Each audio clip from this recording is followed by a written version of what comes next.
Y estamos, y tengo la suerte, de verdad, para mí es un honor de tener aquí a José Luis Parise. Muchas gracias, e igualmente, sinceramente es un honor para mí también y agradezco esta oportunidad y en el momento exacto está. Muchas gracias. Agradezco tu presencia. La verdad es que logramos a micrófono cerrado y yo creo que es interesante comentarlo. José Luis es ya muy conocido, yo creo, por todos, pero por si alguien no sabe quién es, bueno, ahora nos lo contarás mejor tú. El hecho es que él es el difusor de algo que él ha llamado los 11 pasos de la magia. Y le comentaba yo que hace un par de años conocí esos 11 pasos de forma mágica también y bueno, me los leí y resulta que donde yo me sentía atascado mucho tiempo, con todo lo que yo había ido descubriendo, etcétera, siempre tenemos atascos en todos lados, ¿no? O en algunos sitios, y descubrí algo que me desatascó en ese punto. Entonces me fasciné por lo que contabas, por lo que compartías. Compré el DVD de la Historia de Cristo, lo encontré muy interesante, estuve enganchado sin salir del ordenador hasta que terminó, estuve sin dormir prácticamente una noche, 16 horas seguidas, y claro, empecé por la tarde, así que madrugué con la Historia de Cristo. Me pareció súper interesante también, sobre todo la forma en la que proyectabas la iniciación desde lo que nos sirve a nosotros para crecer, ¿no? Entre otras cosas. Así que siempre he seguido y tenido muy presente tu juego, digo juego por no decir trabajo, que viene de tripalium, es una palabra que tiene que ver con esclavos. Sí, ¿no? El esclavo. Sí, así que yo juego siempre ahora. Tripal, trabajo, familia, palabras, esclavos, todas palabras que acá honramos y que son horribles. Son parte de la trampa de la vida. Sí, pues yo sigo con mucho interés lo que vas haciendo, porque considero que junto a Jodorowsky y algunos otros, pues es importante que empiece a sonar cada vez más, que abramos conceptos y que la gente empiece a comprender que creamos esta realidad y que lo hacemos sobre todo desde el inconsciente, y que la forma de llegar al inconsciente es hacerse consciente de qué estamos diciendo, qué estamos nombrando, qué estamos pensando y cómo lo hacemos, cómo lo proyectamos, y que tiene mucho que ver todo eso, o muchísimo que ver, o todo que ver con la magia, claro, que al final es una ciencia que no se nos ha desvelado. Y en fin, me gustaría charlar contigo de todo eso como artista que soy también. Y para empezar, y como manda el proyecto Sinédesis, lo que quiero es, pues, si te puedes presentar y después contarnos un poquito cuál fue el momento en el cual José Luis Parise, entre comillas, despertó, porque hay muchos despertares en la vida, pero dijo, bueno, yo soy un chico que me ha educado así, que soy más o menos normal, que tengo mis inquietudes, y un día digo, espera, aquí pasa algo. Y empiezo a brillar, ¿no? Y a crecer yo y a hacer crecer a los demás. Así que te dejo la palabra. Gracias. Muchas gracias otra vez por esta oportunidad y por tu interés personal. Sinceramente te lo agradezco. Responder las dos preguntas es casi una misma pregunta. Esa historia de un despertar que nunca termina, afortunadamente. Es decir, cuando uno ve que Buda es el despierto, dicen, y hasta el último día de su vida, él postulaba que todavía no había logrado el despertar que él quería. Esto lo decía él. Entonces, uno pensar que logró un despertar, bueno, después viene otro y otro. Entonces, contar la historia de un despertar y contar la historia de quién es ese uno es una misma historia. La verdad que el clic es muy, muy interesante, me parece empezar por ahí. Tiene mucho que ver con esto que ubicaste de la historia oculta de Cristo. Porque el clic empieza cuando, bueno, empiezo haciendo los estudios normales, académicos, la universidad, soy psicoanalista, y estudiaba en la universidad, me recibí de psicólogo, estudiaba paralelamente psicoanálisis, que es un estudio que se hace aparte.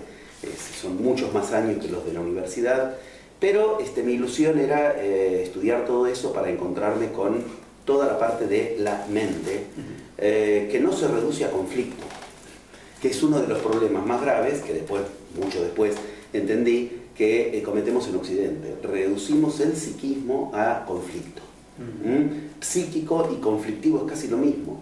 Cuando alguien dice, tengo una cuestión psíquica, en general lo está ubicando como sinónimo de conflicto. Y de hecho, como psicoanalista lo digo, en general el psicoanálisis, en el 90% de las personas, lo entienden como un lugar en el que ir a vérselas con los conflictos, como si el psiquismo se redujera a eso. Y el psiquismo, yo quería conectarme con toda la otra parte, no solo la parte conflictiva, que yo sé que hay que atravesarla. Es el problema de cuando alguien va por la vía junguiana. Yo que estudié mucho Jung lo puedo decir desde el lado de avalar y adscribir a Jung. Pero el problema está que se pretende llegar a toda esa parte sin tener que vérselas con la parte conflictiva, o si no, la parte freudiana, la parte conflictiva, y se pierde toda la otra parte, la parte espléndida del psiquismo.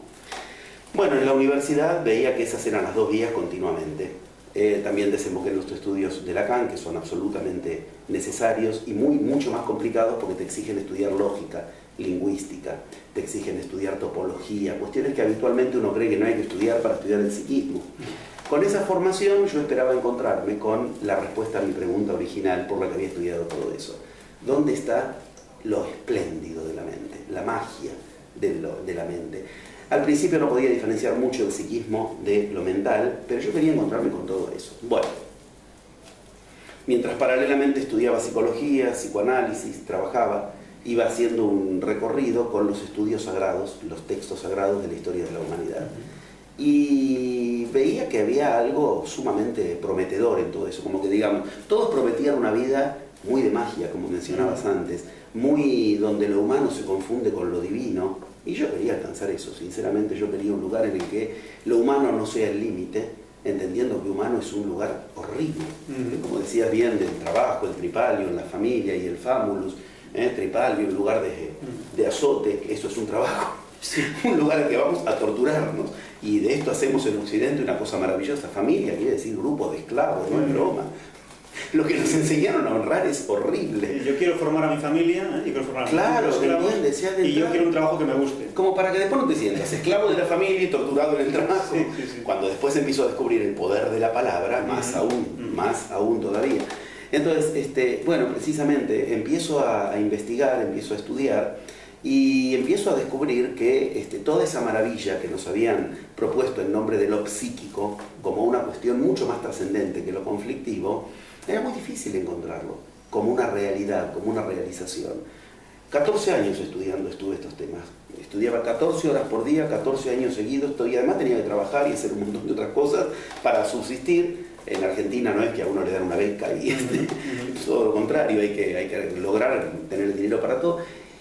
Y empezaba un verdadero viaje de profunda decepción, porque más lo estudiaba todo eso, más lejos lo veía. Y yo quería para mí esa divinidad que, como decíamos, en realidad te muestra que la condición humana es una condición a resolver. Cuando uno recuerda que humano es una palabra horrible, es desecho. Humano significa basura, pero no es una opinión, es una cuestión etimológica rigurosa. Ya desde la Biblia, el humus, la parte que no sirve de la tierra, esa es la que fue para el humano. En India, en Grecia, en Roma clásica, habían dos clases de posibilidades, y esto hemos perdido las señales como humanos de qué es ser humanos. Ser humanos era ser lo peor. Habían dos clases posibles que uno podía elegir de vida: el humano, que era el peor, el esclavo, y el virtuoso. Pero nadie sabía cómo acceder a ese camino, el del virtuoso. Yo quería acceder a un camino que los diferentes escritos de la humanidad me mostraban que era el camino virtuoso, pero que ninguno te contaba cómo se accedía a eso. En el camino virtuoso el límite entre lo humano y lo divino se iba borrando.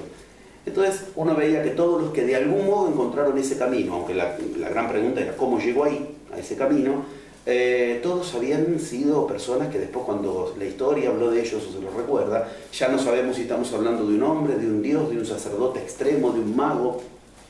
Mi interés era estudiar eso, entendiendo lo humano como la parte conflictiva del psiquismo, y el virtuoso, lo que llamaban virtuoso en Roma, lo que llamaban virtuoso con raíces griegas, el virtuoso como aquel hombre que había despertado en sí algo que para los demás era virgen, de ahí también la etimología, la misma etimología de servir. Bueno, 14 años estudiando los escritos sagrados, 14 años estudiando las Biblias, estudiando además cuántica, topología, sexología, todo lo que hay que estudiar para estudiar también psicoanálisis y psicología. Y llegó un momento en que, después de esos 14 años, me había interesado especialmente algunas cosas. Los grandes iniciados y las grandes culturas iniciáticas, que eran las que yo veía que habían llevado a la práctica. Eso, o sea, uno leía al final, las culturas que se formaron bebiendo de esos textos que yo había leído, o los iniciados que se formaron bebiendo de esos textos, habían tenido vidas magníficas, superlativas. Yo veía, a través de los textos nada más todavía, no había empezado la etapa de viajes que después. Yo veía la vida de un Buda, un Cristo, un Viracocha, un Sankara, un Sosan, y eran personas que uno dice, la verdad que eran gente que parece que tenían secretos porque tenían, mientras aplicaron una enseñanza fundamental que los demás no sabían, lograban lo que los demás no sabían. Salud, la que querían. Cuando querían conseguir algo, lo conseguían. Cuando uno descubre, y uno dice, pero ¿cómo le pudo ir tan mal en la cruz a Cristo? Cuando uno descubre la historia oculta de Cristo y descubre que todo eso lo había planeado él, documentadamente, uno dice, esta gente estaba manejando algo muy amplio, algo que hoy llamamos realidad. Manejaban la realidad, generaban la realidad que querían. Yo quiero eso. Es decir, eran muy conscientes de que ellos creaban la realidad, la podían manipular, la podían tocar, ¿no? Lo de eran, para mí era la gran pregunta. ¿Eran o lograron serlo? Ajá. Esa era la gran pregunta. Para mí ahí estaba, lo has dado punto, el lugar exacto en el que yo empecé mi gran inquietud. Digo, la verdad que, si a mí me dan modelos de sobrehumanos, no me sirve. Claro. Entonces la idea de un Cristo que nace de una madre virgen y que en él se escucha la voz en el cielo, este es mi hijo en el que tengo complacencia, y que muere y lo matan y después resucita y qué sé yo, a mí no me sirve. O sea, mucho respeto a quienes necesitan ese Cristo mitificado, perfecto, bárbaro, pero a mí como persona yo no puedo seguir ese modelo porque mi madre no era virgen cuando me parió, si a mí me matan no resucito y lo más probable es que no se haya escuchado nada raro en el cielo cuando nací. Creo que a todos más o menos nos pasó lo mismo y la gracia estaba en eso. Si Cristo era un tipo que nació como yo y logró el estado virtuoso, compro. Quiero saber cuál es el camino que siguió. Así empecé a estudiar y empecé a ver algo que a mí me produjo ese primer clic, ese primer despertar. Leía un texto sagrado de la India, un texto sagrado de chamanismo, un texto sagrado de taoísmo, un texto sagrado de alquimia, y empezaba a resonarme un eco. Yo esto ya lo leí. Esto era muy interesante porque son textos herméticos. Hablar de los 4 Vedas. Hay gente que pasa la vida estudiando los Vedas para entender de qué hablan. Y a mí me pasaba que cuando yo los leía, yo esto ya lo conozco, pero no. Debe ser que en otra vida. Ya lo conozco porque en el texto de al lado que leí hablaba de lo mismo y el texto de al lado era de otra cultura. Bueno, eso es lo magnífico. Perdona que te interrumpa, hay teorías muy fundamentadas, muy interesantes también, que dicen que probablemente pudo ser que no existiera Cristo, porque se basan en que han descubierto textos egipcios que hablan prácticamente de lo mismo. Y yo digo, bueno, existiera o no existiera, ¿no será que hay unos modelos, claro, digamos, arquetípicos, arquetípicos y velados, claro, en muchos textos que para el iniciado que sabe, claro, pueden significar el camino, sí, de cómo un hombre puede no ser un hombre? Porque al final, si el hombre tiene tanto poder, para acabar siendo hombre, podría volver a ser el Dios que quizá es en potencial, ¿no? Ay, bueno, mira qué interesante, ¿no? Porque es la interpretación que ubican, como tú mismo lo citas, de bueno, entonces quiere decir que Cristo no existió porque antes existía un modelo parecido. Para mí era la interpretación exactamente contraria. Esto quiere decir que Cristo siguió un modelo y esto quiere decir, hay esperanza, porque yo puedo ir y aprenderlo, tú puedes ir a aprenderlo, con los grados de diferencia gigante de evolución que puede haber entre Cristo y cualquiera de nosotros, pero podemos seguir el mismo camino. Yo quiero encontrar ese camino. Bueno, la pauta empezó ahí. Como psicoanalista tenía un par de herramientas que me permiten escuchar la parte oculta, no manifiesta, cuando alguien habla. Y empecé a aplicar eso. Cometí la herejía, osadía, apostasía para los griegos, o sea, todo lo peor, que fue poner a Cristo en el diván de la lista, poner a Buda en el diván de la lista, poner a los grandes con la idea de escuchar sus textos y donde ellos hablaban, no el texto canónico, donde el Papa, el Rey, el Papa, el Rey, el Papa siguiente y el Rey siguiente decidieron, ir a los apócrifos, donde está lo que Cristo mismo dice que no está en la Biblia. O sea, es pasmoso. Cuando alguien lee las Biblias, no va a leer jamás lo que dijo Cristo, porque Cristo en la Biblia dice, en claridad, en Juan lo dice, yo hablo en parábolas para la otra gente, para que no entiendan. A vosotros os hablo, le dice a los discípulos, a vosotros os hablo para que me comprendáis. ¿Dónde está lo que les dice? En ningún lado de la Biblia no hace. Tienes que irte a los apócrifos. Pero si te vas a los apócrifos, la iglesia te excomulga. O sea, si tú quieres saber de verdad lo que dijo Cristo, no puedes estar en la iglesia. El mensaje me resultaba clarísimo. La iglesia entonces es el anticristo. O sea, conclusiones como esas se me empezaban a presentar de manera muy, muy poderosa. Ir a escuchar lo que decía Cristo y escucharlo con herramientas fuertes, viendo las claves psicoanalíticas que yo había aprendido. ¿Cuáles? Busca lo idéntico en lo diferente cuando alguien habla. Si alguien te habla de 10 temas, fíjate lo que tienen en común los 10 temas, ese es su conflicto y ese es el que tiene que resolver, aunque él lo haya detectado o no en los 10 temas que va ubicando. Yo empezaba a ver eso, o sea, cuando yo leía un texto sagrado, la verdad que me parecía parecidísimo, aunque el texto fuera hermético, egipcio, y yo había leído antes tal vez chamanismo indígena, hablaban de lo mismo. ¿De dónde sacaron estos datos? Bueno, así empecé a armarme un mapa donde veía, en aquel entonces, 30 años atrás estoy hablando, llegué a ver que hay 4 cosas en común entre todos los textos sagrados y entre todas las vidas de los iniciados. Y empecé a buscar quién pudiera aplicar eso para ver si lo que yo había llegado con mi conclusión de tantos años, una conclusión modesta, leer 14 años, 14 horas por día para llegar a 4 principios, no es mucho, no es un gran mérito, pero por lo menos los tenía sólidos. Yo sabía que habían 4 cosas que leyera cualquier texto sagrado o cualquier vida de algún hombre al que consideramos sagrado, estaban presentes. Y en todas, algo de esas cosas en común eran, ninguno nació divinizado. Si vas a estudiar la historia, no el mito, todos nacieron, tuvieron que resolver el problema, algunos hasta eran bastante estúpidos de chicos, sinceramente, no eran el más listo del barrio, y sin embargo encontraron vías, y esas vías tenían que ver con los otros 3 puntos que yo... Uno, el primer punto, ninguno nace divinizado, y esto es un gran alivio. Es reconfortante. ¡Ah, por Dios! Porque si no tienes que empezar a sentirte desechado del universo, ¿por qué yo no tengo los potenciales que soy yo? O al revés, empezar a jugar a que los tienes y entrar en un delirio. No, por suerte no tengo profecía, no tengo clarividencia, no tengo telepatía, ninguna cosa. Soy un humano y muchos de los que lograron los grandes estados de la humanidad partieron de ahí. Y esa enseñanza sí me servía. Esa sí me servía. Bueno, lo único que me faltaba era encontrar a alguien. Lo más difícil. Encontrar a alguien que aplicara algo de lo que en los textos sagrados, de donde viene lo que él enseñaba, yo había leído que estaba. Entonces me fui a buscar gente que enseñe yoga para ver si aplicaban los Vedas, o las Puranas, o las Upanishads. Ahí empezó la gran decepción, empezó la etapa cursos. Ir a buscar el instructor de yoga que viviera con la esplendidez, por nombrarlo así, en lo espléndidamente que vivían los que habían seguido el vedantismo, pero no como religión, sino los textos Vedas. Porque de cada uno de esos grandes iniciados se hizo una religión para separarnos de ellos. A veces yo comento en los seminarios o en las notas, recordemos que Cristo no era cristiano, y es como que uno se tiene que acordar, mira que Buda no era budista, y Mahoma no era maometano, y recordemos además que Cristo estaba en contra de orar en conjunto. Cristo dice con claridad en la Biblia, y lo dice hasta en la canónica, está no solo en la apócrifa, no llaméis Padre en esta tierra a otro que a Dios. Lo primero que te pide la iglesia es que le digas Padre al cura de turno. O sea, las iglesias se generaron para separarnos de aquel en nombre del cual se fundó la iglesia. El mensaje era muy fuerte. Buda estaba en contra de la religión, inventan el budismo. Y uno se cree que si estudia budismo está estudiando Buda. Es como creer que si estás estudiando catolicismo estás estudiando Cristo. Igual de asno, igual de ridículo. Cuando Gurdjieff lo llama el asno a las religiones, se refiere a estas cosas, Nostradamus, Nostradamus se refiere a esto muy claramente.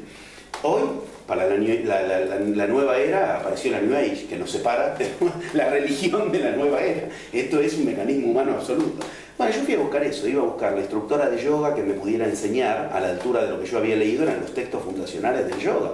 Porque el yoga no nació como una cosa para aprender a respirar y subir energía y tener bien el cuerpo. Si cuando nos morimos todo esto no sirve. Si yo me pasé 20 años estudiando respiración, posturas, para tener una salud bárbara, cuando me muero no me sirvió para nada. Porque no voy a respirar, no voy a necesitar subir la energía porque ya está arriba, no voy a necesitar posturas. Entonces el Ayurveda, dietas. Pero ¿cómo puede ser que uno estudie esos temas para trascender e ir a las leyes universales y terminan siendo cuestiones para, en el mejor de los casos, tener una buena salud? Para lo cual le tienes que dedicar 12 años para aprender a respirar nada más. No era eso. Cuando años después me encuentro con los chamanes, me encuentro con los instructores, que bueno, es la otra etapa que ahora te voy a comentar, y yo veía chamanes que jamás en su vida perdían tiempo en pasarse horas respirando, en mantras, en tantras, lo cual quiere decir, si lo quieres hacer, hazlo, está muy bien. Claro, y puede ser beneficioso para alguien que lo escoge, pero que no es necesario. No es necesario para lo que precisamente eso te quieren hacer creer que es necesario, que eso te va a traer evolución espiritual, o que te va a traer más conciencia. Porque yo veía soy muy sincero y no me canso de ubicarlo porque me pasé años haciendo cursos al respecto, es que el tipo que daba control mental, o sutras, o mantras, o tantras, o yoga, tenía una vida horrible.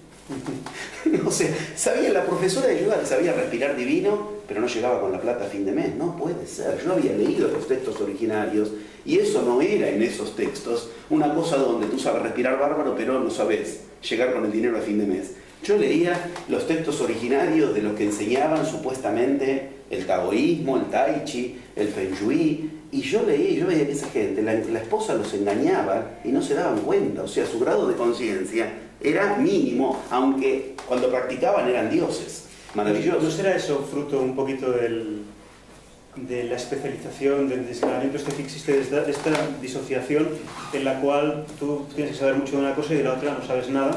Eso es. Que va en contra precisamente de la vida. Cuando un pintor, yo soy pintor, claro, agarra una... Yo antes te comentaba también, para mí, cuando descubrí que la vida era la tela, claro, era la tela y nuestros potenciales son nuestros colores, claro, y que si los usas, si lo aprendes a mezclarlos, puedes generar la vida que tú deseas, puedes proyectar, manipular esa vida, que ese es el mago, ¿no? El creador, el poder que tenemos. Entonces pensé, claro, ¿qué haría yo si yo dominara mucho el negro? Me la paso llenándotelas de negro. Sí, claro. Claro, entonces es un poquito como que... Es especialización en el negro. Claro, es como que las doctrinas originales, lo que igual estaban diciendo es, a través de cualquier cosa puedes llegar a las demás. Ahora, si solo te quedas en esa cosa y te dedicas toda tu vida a esa cosa, más adelante igual no puedes aplicar eso a la meditación diaria que sea uno mismo desde cualquier momento, ¿no? Desde cualquier momento presente. Que termina la meditación y su realidad sigue igual. Y no puede ser. La meditación era para acceder a leyes universales que después apliques en tu vida. Después, aprendí, mucho después, hay una ley en magia que es lo mismo que une y separa. Cuidado. Dos personas se unen por algo. ¡Ay, qué hermosa que eres! Al tiempo no te importa otra cosa que ir a la peluquería. O sea, la belleza es lo único que te importa. ¡Qué inteligente que eres! Al tiempo la pasas intelectualizando todo. Lo mismo que unió, separa. Bueno, estas disciplinas, yoga, mantra, tantra, es para unirse a algo superior y termina separando. Si no tienes este cuidado, un puente. ¿Qué es un sacerdote? Un hacedor de puentes, pontífice. Es un puente. Y el sacerdote, si no cumple esa función, no es pontífice. ¿Y qué termina ocurriendo? Te separan de toda esa trascendencia en nombre del sacerdocio. Bueno, las religiones también separan, ¿no? Y están por eso, para unir, ¿no? Claro, para llegar, ¿no? Exacto. Y es precisamente ahí tienes. Un puente que hace, une o separa dos lugares, y según si lo recorres o no, si no te quedas de este lado.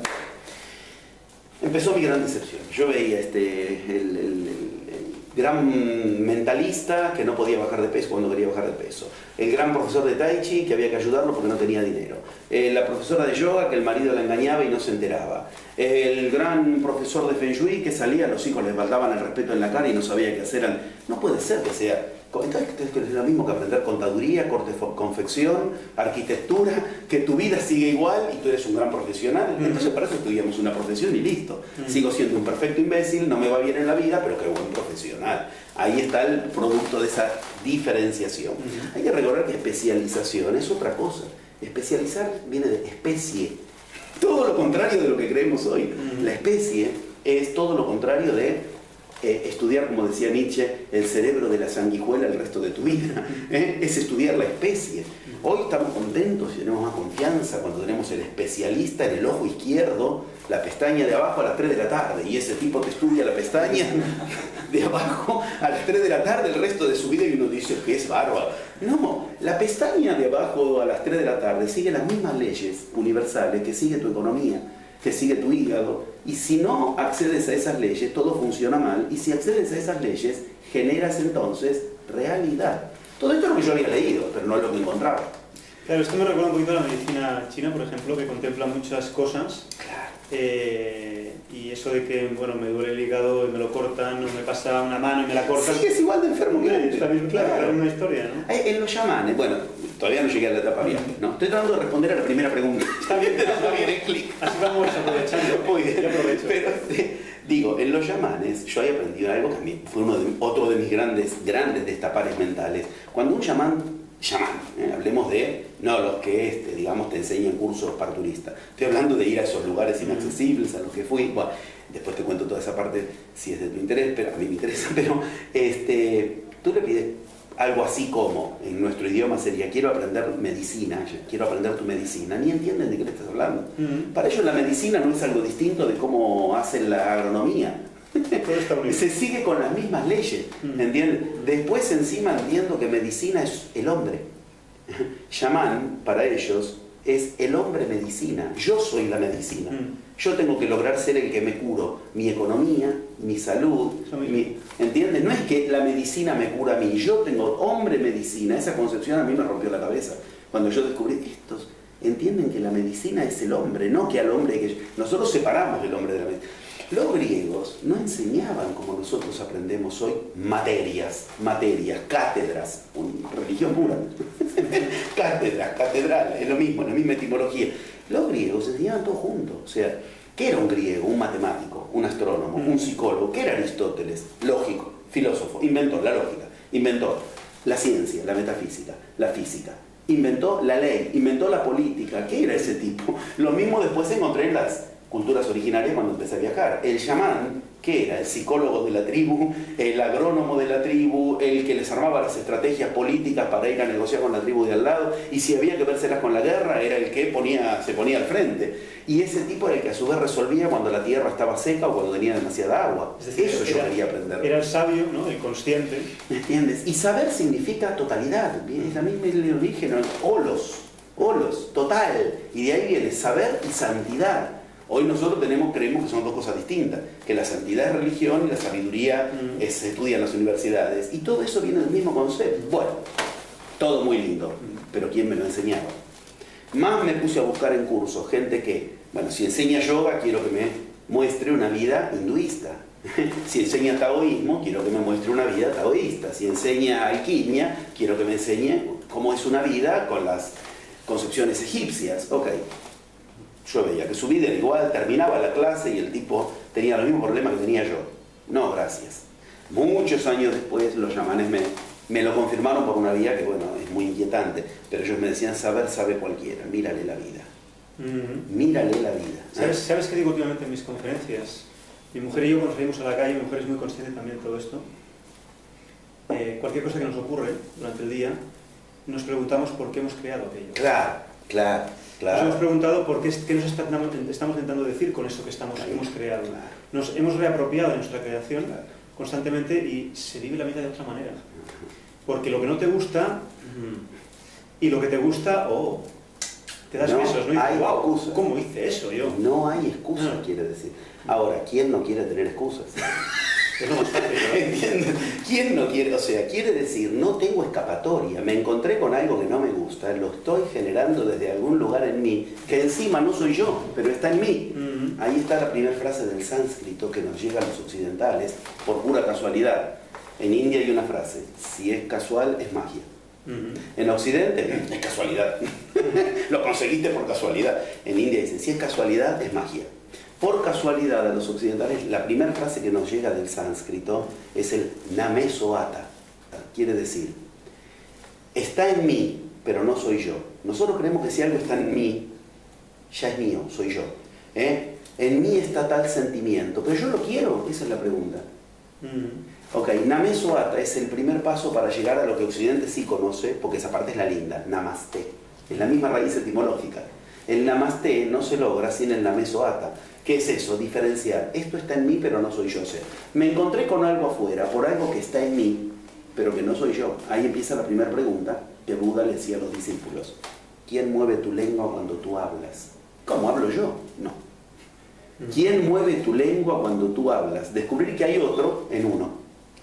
Pues bien, la gran decepción empezó ahí. Cuando yo trataba de encontrar gente que estuviera a la altura de lo que los textos originarios de esas cosas que enseñaban, mostraban que eran las vidas de esas culturas y bueno, la verdad que las vidas no variaban mucho. Vino la gran decepción, el gran momento después me enteré de que eso corresponde a uno de los 11 pasos de la magia, el paso 5, un momento donde digo largo todo, le doy una patada en el traste a todo y se acabó, era todo mentira, mi gran proyecto no lo puedo realizar, mi gran sueño es una mentira, voy a sentar cabeza y además seré uno más de la manada. O ahí viene lo que los griegos llamaban el acto heroico. Bueno, había que decidir. Mi gran decisión era seguir leyendo, ya está, ya leí todo lo que podía leer y me parece que por mucho más que lea, siempre voy a encontrar los mismos 4 principios, más datos, pero son distintas formas de enseñar una misma cuestión. Ahí es donde venía esta cuestión griega por excelencia, porque los griegos enseñaban una misma enseñanza. O sea, a nosotros ¿cómo nos enseñan? Vas al colegio, ¿no? De 9 a 10, matemática, de 10 a 11, castellano, de 11 a 12, biología y después música. Y si yo en música pregunto, ¿y esto? ¿Qué tiene que ver con el hígado? ¿Qué me está diciendo? Es un delirio. Estamos estudiando música, lo del hígado pregunta la área de biología. Ok, cuando uno en las culturas originarias ve que con la música curaban el hígado, las dos cosas seguían las mismas leyes. Es decir, nosotros nos dividían el universo en materias. Como si uno se asoma a la ventana y aquello que está allá es una montaña. Geografía. Ahí viene caminando alguien. Biología. Tiene un problema. Psicología. Todo eso está junto, integrado. Muchos años después descubriría en 11 principios. Y esos 11 principios, con eso genera la montaña, el problema psicológico y la solución psicológica, el problema biológico y la solución, porque no hay psicología, biología y geografía. Forman parte de una universidad, universo, unitario, un solo discurso. Había un chamán maravilloso que tuve la suerte de conocer, que decía, si quieres ver un pez, no lo saques del agua, córtalo en 3 pedazos, en 5, en 10, sí. Mira cada vez, no tendrás al pez, tendrás algo que un día fue un pez, partes de lo que algún día fue un pez. Si quieres ver a un pez, ve al agua y ve como nada. Claro, pero perfectamente, obviamente no se puede estar en desacuerdo con algo así, claro que sí. ¿Y la ciencia qué hace eso? Va y busca, a ver, el chamán en la montaña dice que esa hojita cura tal enfermedad, a ver, agarremos la hojita, se la llevan al laboratorio, ya perdió toda la energía, perdió el lugar y perdió lo que el chamán le dice a la hoja. Y entonces lo quieren encontrar. Mentira, no está científicamente comprobado que esta hoja cura. Es que esa hoja no es con la que cura el chamán. Y después nos viene el clic del occidental. Está científicamente comprobado. Es verdad. Sí. Nosotros creemos que si algo está científicamente comprobado, en nuestra cabeza se conmuta verdad. Verdad es un concepto filosófico. No tiene nada que ver con... La verdad no la voy a encontrar en los laboratorios. En forma inversa, cuando nos dicen no está científicamente comprobado, es mentira. Entonces renunciamos a cuestiones por el simple hecho de que el ojo estrecho de la ciencia no lo avala. Pero que no me avale. La ciencia no sabe magia, ni necesito que la ciencia me avale para hacer magia. De hecho, la ciencia aprendió de la magia. La ciencia aprendió de la magia. Yo di un seminario entero una vez y publiqué unos artículos en Italia al respecto, que realmente produjeron Natanor también. Sí, que produjeron su revolucioncita, porque yo demostré en un estudio sencillamente demostrable que los popes de la ciencia estudiaron magia. Descartes, no. El racionalismo cartesiano no era hemisferio izquierdo, el tipo lo sacó de una noche de Mercurio, jalando Mercurio, a ver si me entiendes, que era lo que en ese momento se usaba para expandir conciencia. Ahí vio en un sueño que le venían los 3 palitos caminando, lo que hoy llamamos los 3 ejes cartesianos. Viene de un estado de conciencia alterado. Cuando vemos que Einstein, los únicos libros que él trabajaba eran los libros de Blavatsky, los libros de hinduismo, que eran los libros que él trabajaba, que le ponía notas marginales, los que él le regalaba a los otros novelizables de la época. Yo empecé Paracelso, Newton, los grandes de la ciencia eran todos magos, estudiaban magia. La madre de Descartes era bruja, tiraba el tarot y él aprendió con la madre. Son cosas muy de Newton, antes de morir, un poquito antes, unas horas antes de morir, le dice a su gran amigo, que después fue su biógrafo, yo no puedo creer cómo me aceptaron las cosas que yo dije, yo me la pasé hablando de magia. Bueno, entonces, yo quería encontrar esa magia original. Lo que yo tenía como hipótesis era, debe haber detrás de esos 4 principios una gran enseñanza a la que algunos lograron acceder y se hicieron grandes. Y si yo pudiera tener una gota de agua de ese manantial, empiezo a divinizar mi vida. Bueno, como busqué por todos lados, y era peor cada vez, era más decepcionante. Más cursos hacía, miraré la vida, como después me lo confirmaron perfectamente esto los chamanes. Pero en aquel entonces, yo viendo la vida, lo que veía era verdaderamente como que entonces mi conclusión primaria, ¿cuál era? La más cómoda para mí yo. Todo esto es mentira, no existe. ¿No ves? Mira cómo viven, habiendo estudiado todo esto. Bueno, llegó el momento de lo que se llama el paso 5, los 11 pasos de la magia, el momento de la gran ruptura, donde si sigues, viene todo lo que querías, pero todo en ti te va a pedir, no sigas, renuncia a tu sueño. Realmente puedo confirmar que en mi caso es así.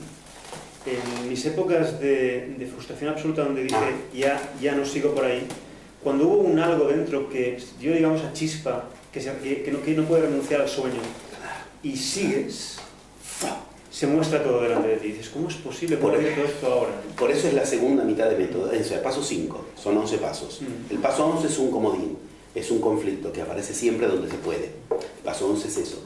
O sea, paso 5 significa, después viene la segunda mitad de método, los pasos del 6 al 10. Ahí explota la magia. En magia, la magia no explota en la primera mitad, ahí la preparas y explota. ¿Por qué explota ahí? Porque precisamente en el medio todo se comprimió de manera tal que si continúas, explota. Pero ahí 9 de cada 10 renuncian. Y renuncian porque además todo el contexto te quiere hacer comprender que si todo te está saliendo mal es porque tienes que renunciar. Cuando si todo te está saliendo mal es porque estás a prueba más que nunca de hasta dónde quieres esto, porque lo quieres y no porque te facilite todo. Después viene la facilitación, se llama segunda mitad de método, ahí es donde todo fluye. Lo podemos ver en la historia de Cristo, lo podemos ver en los mitos, en Hércules, en cualquiera. Primero tuvo que condensar en dificultades que llegaron a un momento en el que tuvo que decidir. Si la decisión, por eso se llama acto heroico. Héroe en griego significa por encima del humano y por debajo de Dios. Eso es un héroe. Ya decidir por encima de lo humano, aunque Dios todavía no me ayudó, por decirlo así. Mi divinidad aún no la encontré, pero voy a ir más allá. Bueno, esto era, en humildes términos concretos de aquella historia. ¿Qué hago? Guardo todos los textos sagrados, hago una linda pira y lo quemo a fin de año. Me dedico a ser un psicólogo como cualquier otro, a rezarle a Santa Derivación, me deriven un paciente, yo veía a mis colegas, estaban todos que me deriven paciente, a vivir el resto de la vida, a ver si logro un buen trabajo, una buena familia, un poco de salud y de vez en cuando unas vacaciones. Esa es la vida.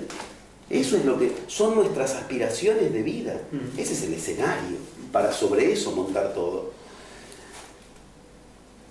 Yo me quedaba una sola carta en el mazo, ir a las culturas originarias y a ver si ahí encontraba a los que vivían tan espléndidamente como en los textos de esas culturas había leído que se supone que vivían. Pero eso significaba dinero, tiempo, disponibilidad en el trabajo. Yo ya había empezado de a poco a atender, empezaba con los pacientes. ¿De dónde sacaba todo ese dinero? Decidí algo que digo, para mí esta es la prueba. Voy a aplicar como yo pueda, ya que nadie me los puede confirmar o desmentir, como yo pueda voy a ir aplicando los 4 principios para esta finalidad, para lograr hacer estos viajes a esos lugares. Si lo que apliqué está bien, lo veré porque se me van a empezar a generar vías por las que llegar a esos lugares. Una aventura final o inicial, vaya a saber, yo no sabía. O sea, bueno, ¿será este el remedio? Mira, no encuentro a nadie que lo haya tomado, lo tomo yo. Si no me muero, me salvó, me sanó. O con esto entierro del todo lo que había estudiado o lo desentierro para el resto de mi vida. Y empecé a aplicarlo y empezó a ocurrir algo mágico. A lo bruto, como lo podía hacer en ese momento, sin haberlo metodicidado. No tenía idea de que los pasos eran 11, ni cuáles, ni en qué orden. Pero empecé a aplicar lo que podía y empezaba a ver algo impresionante. Por casualidad me invitaban a un lugar y en ese lugar estaba cerca de lo que yo quería investigar. Por casualidad me llegaba algún contacto. ¿Eso qué? Es una fuerza sagrada que acá hemos aprendido a despreciar como a todo lo sagrado. Casualidades. Bueno, empiezo a viajar despacito como podía, no muy lejos de Argentina, Brasil, a lugares cercanos, las culturas mismas que en Argentina tienen sabiduría originaria y cada vez más lejos. Bueno, después terminé yendo a Oriente, yo terminé yendo, bueno, a Europa, un montón de lugares, pero mucho después. Y bueno, empezaba a ocurrir que me pude comprar mi primera filmadora, por suerte, porque cuando empezaban a pasar las cosas que me pasaban, si yo no la filmaba no me la creía nadie después. Entonces lo pude ir documentando, registrando, y empezaba a ocurrir que siempre terminaba sucediendo, siempre así. Cuando parecía que el viaje había sido inútil, si seguía un poquito más, siempre va, ¿ves? Bien, bajo las mismas leyes, siempre aparecía un contacto con, bueno, existe alguien que vive en un lugar lejano, que ese hombre parece ser un hombre especial, pero mira que te va a sacar a patadas, no recibe. Bueno, más o menos de ahí en más la historia empieza a tener los ribetes que uno esperaba que tuvieran en estos caminos. Y empiezo a tener la posibilidad de encontrarme con chamanes, maestros. Más adelante pude ir a Oriente, el shintoísmo, pude empezar el shintoísmo, la base de donde viene el Oriente, lo que acá llamamos yamanismo, digamos, en Oriente el shintoísmo. Y ahí sí, Ahí les pude poner a prueba ante ellos lo que yo había descubierto, comerme todas las burlas, todo lo que un occidental se tiene que comer cuando va, que uno va como un argentino, se la sabe toda. Entonces uno llega ahí y realmente empieza a descubrir lo que es humildad, ese ataque de humus, de humano, de sentirse un desecho, de que todo lo que tú creías que era de un modo puede funcionar por otras leyes completamente distintas, y lo interesante, funciona. Y que entonces, en una montaña, un chamán de pronto te propone: si quieres aprender esto tienes que hacer fuego. Llueve, ¿no ves que llueve? No puedo hacer fuego. Diluvia, no puedo hacer fuego. Ah, ¿no puedes? Te da vuelta y desapareció. O sea, desapareció porque se pierde en la selva de la montaña, ¿no? O sea, no te trata de convencer, pero tú has decidido que no puedes hacer fuego. No puedes hacer fuego, listo, no te trata de torcer el brazo. Y te quedas a solas en la montaña bajo el diluvio. Me ha pasado estar 6 horas bajo el diluvio y te sientes el más estúpido del mundo, el más miserable. Y yo encima vine acá y me voy a morir como un tarado en la montaña. No me voy a buscar. Te sientes el más. Y en medio de tu larga queja y enorme llanto, de pronto, cuando puedes tomar aire un minuto, medio empapado con humo. ¿Cómo? Siento olor a humo. Si está diluviando y estoy en la montaña, y yo acabo 6 horas atrás, empecé a entrar en este laberinto porque yo dije que no se podía prender humo, no se podía prender fuego, y estoy loco, estoy sintiendo olor a humo. Y uno ahí empieza a esos despertares. ¿Qué hago? ¿Me quedo ahí a enterrarme en la lluvia y en que no puedo y no se puede y no se puede? ¿O me permito? ¿Ves? Siempre es ahí. Cuando crees que no, sigue ahí está atrás el sí. Los griegos decían: cuando todos los no se te presentan, aleluya, quiere decir que ya se agotaron, atrás está el sí. Ese ya está. Y empiezo a seguir el olor, y el chamán estaba a 200 metros mío, haciéndose su gran fuego, su gran ritual. Yo lo filmé, si no, no me animaría a contarlo. Abajo de él no llovía. Se había hecho un hueco en las... un hueco en las nubes. Se había hecho un hueco en las nubes. Y donde estaba él había parado de llover desde que él llegó. Te rompe la cabeza. ¿Entiendes? Que a partir de ahí empiezan cuestiones donde uno dice: ¿llueve o no llueve? Para mí llueve, para él no. ¿Está lloviendo? ¿Cuál es la realidad? La realidad es que llueve o no llueve. Para mí, que dije que llueve, llueve. Para él, que me dijo hay que hacer ritual de fuego, hizo fuego. La realidad es personal, entonces.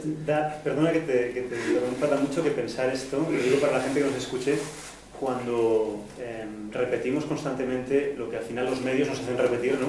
Sobre lo que tiene que ser la realidad. Se puede, no se puede, no se puede, se puede. O estamos así, o esto es así, o esto es así. Y bueno, uno se pregunta, ¿no estaré yo creando aquello que estoy nombrando? Y no al revés, no es que lo nombre porque está pasando, sino que al nombrarlo yo lo estoy confirmando. Y si me permite ser muy pesado al respecto, peor. No es no estaré yo creándolo, sino no estará creándolo en mí algo que no soy yo. No me suena. Está en mí, pero no soy yo. ¿Ves por qué es la primera frase que nos llega a Occidente del sánscrito? Porque es una frase que marca una iniciación. Porque uno dice: ¿no la estaré creando yo? No, yo quiero todo lo contrario. Pero al mismo tiempo, al de al lado no le pasa. Lo cual quiere decir: ¿lo estoy creando yo o no? Algo en mí, pero no soy yo. Claro, como psicoanalista yo puedo reconocer ahí el inconsciente. Ese que todos tenemos dentro y creemos que somos nosotros. Y que es del cual toda iniciación empieza vaciándonos de eso. En Occidente, cuando queremos lograr algo, ¿qué me falta? ¿Qué tengo que lograr? Yo quiero hacer una casa, quiero tener mi casa, ok, entonces tengo que tener plata, y para eso tengo que tener trabajo, y tengo que tener preparación, y tengo que tener. En iniciación, quiero lograr algo. ¿Qué me sobra? Que no lo logro. Hay algo que me sobra, que está en mí, de lo que yo tengo que lograr, vaciarme. Esa es la sabiduría. Si yo no lo logro es porque hay algo en mí que me lo impide. Eso no soy yo. Está en mí, pero no soy yo, porque yo quiero otra cosa. Logro esto que yo quiero cuando me vacié. Y el vacío, después nos viene a decir la cuántica, es el gran generador de universos. O sea, el universo de mi resultado empieza en un vacío. ¿De qué me tengo que vaciar? De eso que creo que soy yo y no soy yo. Eso que los griegos también, hablabas de estaba en la raíz de lo que decías al principio con la imaginación, la eidesis. El id, ese es la clave de eidesis, el id. El id, que es la etimología de lo que nosotros llamamos yo, el yo, el yo. Y cuando uno dice yo, se señala el pecho y cree que está hablando de uno. Id, que significa yo en latín, es la misma etimología de identificaciones, o sea, Yo me identifico a este pensamiento, y es la misma etimología de idiota. O sea, dentro nuestro hay un profundo idiota llamado el yo. Y ese idiota es del que tengo que aprender a vaciarme. ¿Quién es el yo en mí? El idiota. ¿Quién es el idiota? Al que le dicen lo que puede, lo que tú decías recién. Al que le dicen lo que puede, lo que no puede, y él se pasa a creer que puede o no puede porque le han dicho que... Si yo no me vacío del idiota, no me puedo iniciar. Pero el idiota tiene un precio. ¿Cuál es? El idiota se lleva a mi yo. Porque el idiota es el yo, es el id. Empecé en esos viajes a descubrir este universo maravilloso que me rendió a lo que como psicoanalista ahora veía desde lugares muy distintos. Que estas claves, las palabras, abrían y cerraban caminos. Descubrir que la familia... Lo cual no quiere decir no hay que tener familia. Ay, por favor, que se entienda, porque si no... Yo he cambiado el concepto, ya lo digo siempre, yo le llamo piña a mi familia. Ah, claro. Mi piña, porque claro, es fractal y tiene piñones, cada uno tiene su espacio. Claro. Pero hay que inventar palabras, yo creo. Pero esa es la gran diferencia. Pero, por favor, no digo porque si no se supone que hay que dejar la familia, hay que dejar el trabajo. Ojalá se tratara de eso, las soluciones. ¿Sabes qué fácil que dejar la familia, el trabajo y todo eso? Ojalá, si se tratara de eso lo diríamos, ¿por qué no? Pero no es eso lo que nos muestran los grandes iniciados. Cristo no pudo realizar su gran obra hasta que volvió al lugar donde estaba la familia, y ahí se desafió. Y esto en la verdadera historia de Cristo lo cuento con detalles absolutos porque era su gran desafío. Él era el de sangre aarónica y sangre davídica. Entonces él era el elegido, el ungido. No hacía falta que se inicie. Y él dijo, nada, yo me voy a iniciar. No por la familia, yo estoy iniciado. La diferencia en griego de Cristos, que nosotros lo traducimos como el ungido, y en realidad la verdadera traducción no es el ungido, es el que se unge. Tiene que lograr ungirse a sí mismo. Otra cosa es yo estoy ungido porque soy de tal rama, de la realeza. ¿Y qué es la realeza? Los que deciden lo que es realidad. Ahí viene el origen verdadero. Hoy no. Hoy... De hecho, los artistas trabajaban para los reyes. Claro, pero los reyes originarios, querían, ¿no? En las tribus originarias, ¿quién era rey? El que decidía la realidad. Si yo demostraba tener más poder para generar realidad que tú, yo era el rey. Si tú mira cómo lo tenías que ganar. Por eso se llama realeza. Es el que logra ubicar qué es real y qué no es real. Y de ahí vienen conceptos que nosotros creemos que son externos a nosotros. Realidad es una palabra terrible en Occidente. Es una mochila de adoquines que llevamos en Occidente. Tenemos que lograr acceder a la realidad, tenemos que lograr adaptarnos a la realidad, y nos creemos madurísimos cuando queremos adaptarnos a la realidad. En realidad es un concepto que significa sustancia unida a mente. Res, revis, realidad. Res, sustancia, unida a mente. ¿Qué es la realidad? Lo que tu mente hace con la sustancia. Entonces, ¿la realidad dónde está? En una interacción donde la sustancia es el hijo bobo de todo esto. En cambio, nosotros, ¿qué creemos? Que la realidad es eso que está allá afuera. Cuando uno le dice a alguien, esto es real, toca las cosas y dice, esto es real. Lo otro es palabras, fantasías, imaginaciones. Todo eso que empecé a descubrir en esa cultura cuando empecé a viajar, que era lo que más sagrado era, y que nosotros como occidentales aprendimos a dejar afuera. Así es como no sabemos generar realidad. Entonces empecé a ver, sí, todas por igual enseñaban un uso secreto de la palabra. En Occidente, ¿qué hacemos con las palabras? Se las lleva el viento, no existen. Un chamán una vez me dijo, a las palabras se las lleva el viento, por eso ten cuidado, las escuchan los dioses. Me pareció inolvidable. Llegan a los dioses, se las lleva el viento. Poéticamente me estaba diciendo algo muy serio. Sentimientos. Nosotros en Occidente no sabemos trabajar con la palabra, no sabemos trabajar con la palabra, no tenemos idea de cómo se trabaja con los sentimientos.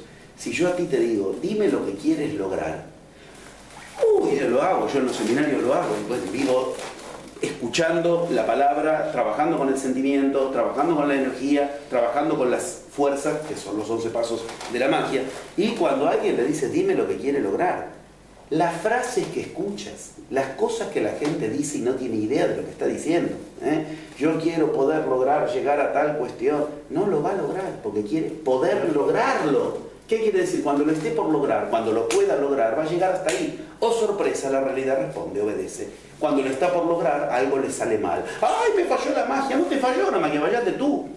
Estas cosas de quiero buscar trabajo, eso es lo que yo quiero. No ¿Te la lo va a pasas encontrar buscando? nunca, no lo va a encontrar jamás, porque se la pasa ordenando a la realidad con su palabra, pero desconoce quién habla en él. Volvemos a las leyes básicas de la iniciación, Namesoata, quién habla en mí, el Buda, quién mueve tu lengua cuando tú hablas. El id ese, a su vez, es el del yo, en la parte de eideia, es lo que en Oriente llaman magia. Magia significa lo mismo. Magia, la etimología es doble, es imaginar y magia. Imago, imaginar. O sea, hay que aprender a utilizar la imaginación. Pero ¿qué dijimos antes? Lo mismo que te une te separa. La imaginación te separa. ¿Por qué? Porque tú no tienes la más mínima conciencia de que te imaginas la realidad. Y que eso que crees que es realidad es lo que en la India llaman terreno de ilusión. En la India dicen, de día estamos despiertos. Igual que lo escuché en el chamanismo. De día estamos despiertos. Un chamán me lo preguntó una vez, me hizo pasar un papelón. De día estamos despiertos. De noche, dormido. Como un tarado, yo todo respondo. De día estamos despiertos. De noche, más despiertos. Me dijo. Se acabó mi viaje. No me enseñó más. Tuve que ir al viaje siguiente, o sea, es como decir, ahora vas a tener que metabolizar mucho esto para que te enseñe. La gran realidad empieza ahí, cuando vas a dormir. Acá nosotros creemos, los sueños, sueños son. Las palabras se las lleva el viento. Tú, mucho sentimiento, pero fíjate bien qué quieres. ¿Entiendes que todas las grandes fuerzas del ser humano nos enseñaron a despreciarlas soberbiamente? La magia empieza en una idea de la que tienes que lograr decirla en palabras. Eso es la magia. Abracadabra, abracadabra, el dabar, dabra, dabar. En hebreo, ¿qué es dabar? Cosa y palabra, las dos cosas al mismo tiempo. ¿Qué quiere decir? ¿Qué cosa obtendrás? Lo que nombres, la palabra. Yo digo que quiero buscar trabajo, concedido. Eso es la cosa que obtendré. Dabar, averaje dabar, quiere decir abracadabra. Averaje dabar. Yo creo la realidad según hablo. Lo que cuesta cuando a alguien le preguntas que diga lo que quiere, para que diga una frase que efectivamente él esté de acuerdo cuando aprende a escucharla. Y empieza el viaje interior. ¿Quién habla en mí? ¿De dónde viene lo que yo digo? Primera pregunta de los mitos egipcios. ¿Quién? Los egipcios dicen, todas las preguntas del mundo están contenidas en una sola pregunta. ¿Quién? Se llama el mito del Ka en Egipto. Ka-Chea. ¿Qué es el Ka? El Ka en los jeroglíficos egipcios es dos manos con una boca. Dos manos unidas a una boca. ¿Qué quiere decir? Uno crea según habla. Y el Ka, ¿quién es? El creador en cada uno de nosotros. Pero a ese Ka lograban acceder los virtuosos nada más. Y empieza la historia a mostrarte siempre una misma lógica. Lo más difícil, como decía Cristo en el Evangelio de Tomás, lo más difícil es pisar el lugar en el que están tus pies. ¿Qué? El lugar más lejano es el que estás pisando. Cristo dice con claridad, mira que lo que inunda, lo que pudre tu realidad es lo que sale de tu boca, no lo que entra. Cuando le preguntaban por la dieta, y nosotros creemos que haciendo dieta somos personas espirituales. Cristo se burló de eso, Buda se burló de los sannyasines, después de estar 7 años con los sannyasines, los dietólogos, los penitentes, los yogis, lo que llamamos fakires, se burlaban de eso, y nosotros no creemos que la espiritualidad tiene que ver con la dieta. Cristo decía, lo que entra en tu boca no es lo que te pudre, lo que te pudre es lo que sale de tu boca. ¿Qué sale de tu boca? La palabra. Una palabra puede bendecir si dijiste bien, o maldecir si dijiste mal. Toda esta realidad me empezaba un trabajo interior absoluto, porque el viaje es interior. Porque para lograr el gran resultado, yo voy a tener que lograr primero decir lo que yo quiera decir. Y cuando uno empieza a descubrir lo difícil que es invocar la frase que quiere, para invocar, de ahí viene la misma raíz etimología, si invocas, invocas. Lo que invocas, invoca. Eso es lo que invocas. Entonces empiezan con las estupideces de armar frases prearmadas, las afirmaciones. Así me evito el viaje interior, de tener que encontrar yo la frase. Entonces me la está dando otro. Para eso hagamos publicidad, porque volvemos a empezar. La publicidad me dice lo que puedo, lo que no puedo. No, ese no es el camino. Una vez que uno logra conquistar la palabra, tercer paso. Otra serie de viajes. Fueron más de 100 viajes. 30 años de investigación, más bien. Todo esto para contestar a tu primera pregunta. Es parte de la magia. Basta Tiempo chamánico. Basta una pregunta, no hay tiempo. Bueno, por suerte, lo grandioso por eso te agradezco tanto este honor, porque uno no tiene habitualmente el tiempo de contar tantas cuestiones. Tenemos de añadir una cosita, si me permites. Normalmente aquí en Spaidalet hace un año que están haciendo obras, están remodelando la fachada, y cada día hacemos grupos de meditación por aquí, no de esos que has hablado, sino de crecimiento personal, de búsqueda de las... Mi mujer se dedica a eso, a sacar todo lo que pueda de cada uno para que se vea, vaciarse, para ver. Ella viene de la Gestalt, del Enneagrama, hay muchos testimonios en los cuales se mete a fondo, o sea, no le va lo bonito y ya está. Y siempre nos pasa que nos están pegando martillos, haciendo taladros, y mágicamente viene José Luis París aquí y podemos abrir las ventanas. No hay un solo ruido, no hay paletas. No es día de fiesta, no es sábado y domingo, estamos a miércoles. Entonces es una de las cosas maravillosas. Mira, estas cosas son estas. Te agradezco que lo veas y que lo digas. Porque uno después se espera. ¿Y la magia dónde está? ¡Ahí! Está en todas partes. Yo en cada lugar donde voy a dar seminarios, lo digo, lo vuelvo a decir, lo digo ante la cámara hace 20 años que están en los reportajes en todos lados. Siempre lo digo, cuando yo llegue van a ver.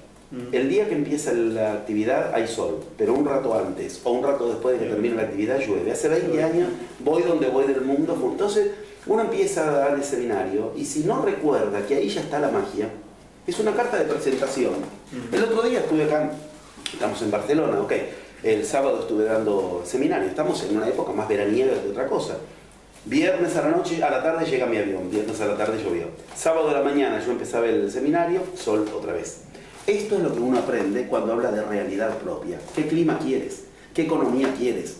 ¿Qué salud quieres? ¿Qué estado espiritual quieres? ¿Qué pareja quieres? He de decir que mi mujer se enfada conmigo cuando hemos dicho que al día siguiente hará sol y llueve.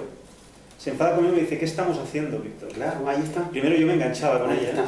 mal, lo entenderá todo el mundo, Claro. yo me enganchaba un poquito, porque aunque conocía eso, había un punto de, bueno, oye, tampoco nos pongamos, ¿cómo que no nos pongamos? La espiritualidad no está en una forma de hacer, está en todas partes. La como gente lo está espera la magia como si fuera que va a aparecer acá adelante, el marciano que te va a decir, este es el mar. Y la magia está en eso. Y es lo que los chamanes te enseñan a ver.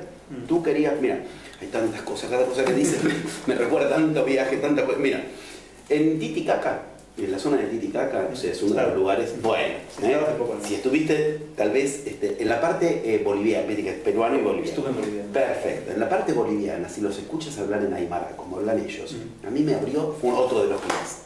Yo estaba en Titicaca y ellos son muy de pescadores, porque tienen el Gran Lago y no tienen mucho más, tienen la claro. Y una mañana había claro, ¿qué hacemos nosotros en Occidente? Nos levantamos y vemos cómo está el día. No decidimos, vemos, ves, está fuera la realidad. ¿Entiendes? Ya sé, más viene de 1000 preguntas, y si tú quieres que llueva y yo no el mismo día, ok, sí, no te creas. Digo, ¿qué te crees? Que en 12.000 años de iniciación a nadie se le ocurrió esa pregunta. Digo, porque en los cursos cuando empiezan con esas preguntas, bueno, todo eso se responde y perfecto, sin inconveniente. Pero digo, a mí me llamó la atención porque ellos, antes de abrir la ventana, usaban una frase que en Aymara yo trataba de entendérselo con el poco que conozco del tema y no la entendía y le pedí al traductor y me dijo, están decidiendo antes de abrir la ventana qué clima quieren que haya. Entonces cuando entraron al mar, ellos lo llaman el mar, al Titicaca, fue como un mar de grande y hay mucho oleaje, nosotros qué diríamos, hay olas, ellos dicen oleamos, las estamos creando nosotros. Es como que acá en vez de preguntar, ¿llueve? Llovemos. ¿Entiendes qué implicación? Mira, yo estaba en la selva, en este caso en la selva en el Amazonas peruano. Y normal en la selva, diluvio, pero llueve. O sea, la gente tiene la idea, tú dices selva y la gente piensa en la sabana africana porque es Tarzán. No, claro, bueno, tú si estuviste en una selva sabes de qué hablo, es cerrado, es espeso, respirar es difícil, es un ruido blanco total. No hay aire, los mosquitos, caminar y pisas de todo, bueno, o sea, la gente no tiene idea de lo que es la selva. En el medio de eso a veces encima diluvia, o sea, ya es bastante difícil de por sí. Bueno, y una vez habíamos quedado con el chamán, bueno, en tal momento hay que encontrarse en tal lugar que si te pierdes te mueres. O sea, y cómo te orientas en la selva, ahí empiezas a buscar conciencias superiores. Ahí uno se conecta con espíritus animales, al águila que mire desde arriba para... Es cuestión de vida o muerte, no es un hobby, es de un cursito. Ahora, llegué finalmente al lugar donde había que encontrarse con el chamán, pero llegué tarde. Entonces me quedé a esperar ahí porque yo digo, ya bastante me costó encontrar el lugar con la lluvia y con todo. No pude llegar porque estaba inundado y para pasar no había forma. Bueno, se apiadó de mí, como a las 6 horas volvió a buscarme con los otros que sí habían llegado, que eran de la comunidad. ¿Qué le pasó? Porque para ellos el tema es, dijiste algo, cumplí. Tu palabra es sagrada y si vos querés que el universo tome en serio tu palabra, vos tomátela en serio. Claro, el no pude no sirve ahí. No, ¿por qué? Porque te involucran. Mira cómo me responde. ¿Qué pasó? Diluvio, discúlpeme, traté, no pude llegar. No, estaba inundado, no pude. ¿Y por qué pasó y usted no? En castellano, porque encima lo tenés que entender. En castellano. ¿Y por qué él pasó y usted no? Mirá la pregunta que te hace. ¿Ves? Vos tenés el problema, no la lluvia. Porque la selva estaba inundada para todos. Pero él logró pasar y vos no. ¿Te das cuenta cómo te involucran de manera individual? Ahí es donde digo, ¿quién no quiere excusas? Porque no pude venir, y la lluvia, el trabajo, estaba ahí una manifestación en la esquina, los desamparados, ¿no? Que se llamaba acá, los indignados, gracias. Los indignados no me dejaron pasar en Buenos Aires, que si no te matan en una esquina, te secuestran en la otra, después te violan, te reencarnan, te vuelven a matar, te sacan los ahorros del gobierno. Tenés una excusa en cada esquina, si es por eso, y no te aceptan una sola excusa, ¿entiendes? Mi mujer, hablando otra vez de ella, estoy muy contento de haberla creado, con una suegra perfecta también, además, pero es casi imposible. Eso es una historia para una... Te gané, mi suegra es paciente mía, así que creo que es un récord mundial. Hasta me paga. Eso es generar realidad, carajo. Pues, no, está muy bien. Mi mujer me decía normalmente, cuando yo le pongo alguna excusa, a veces uso ese recurso, cuando se protege un poquito, claro. Y siempre se enfada y me dice, Víctor, no quisiste. O sea, disculpa, no llegué a tiempo, no, tú no quisiste. Pues ahora tienes una excusa mejor, mamé soata. No es que yo no quise, está en mí, pero no soy yo. Ella aquí dentro no quiso, yo quería. Claro. Bueno, ahí empieza el camino. Estamos en el paso 2, la palabra. Aprender a generar con la palabra la realidad. Paso 2. Pero después viene descubrir 1000 viajes más, ¿no? Cada una de estas cosas son años, viajes, decepciones, dinero, mucho dinero. Porque yo un curso lo puedo cobrar, qué sé yo, no sé, pero 20 cursos de eso para el pasaje nomás a un viaje. El pasaje, después la estadía y todo. Bueno, ningún chamán enseña gratis. Esto es importante que la gente se lo saque de la cabeza, esa idea del chamán. Bueno, una vaca te van a cobrar, algo te van a pedir a cambio. O que les limpies el templo, si cuando tienen templo de shintoísmo, por ejemplo. Yo me he limpiado un poquito eso, porque me doy cuenta que yo estaba también en estas y veo que pasa mucho en España y yo creo que también en todas partes, ese conflicto con el dinero, esa especie como de algo que necesito cada día, que es energía materializada, que necesito yo cada día. Estoy en guerra con ellos. Nunca un chamán me enseñó gratis. Claro. Nunca en ningún lugar. Shintoísta, chamanista, zen, tao, las verdaderas enseñanzas sagradas te las tienes que ganar. No te digo que te van a pedir dinero, porque en el medio de la selva un chamán no te va a pedir dinero, pero algo a cambio vas a tener que darle. Y él te va a poner el precio. El precio es límpiame el lugar, el precio es límpiame el establo, el precio es tráeme una vaca. Bueno, dame el valor aquí. Mira, yo llegué a encontrarme con los queros. Después, si quieres, te cuento la historia. Los queros son, digamos...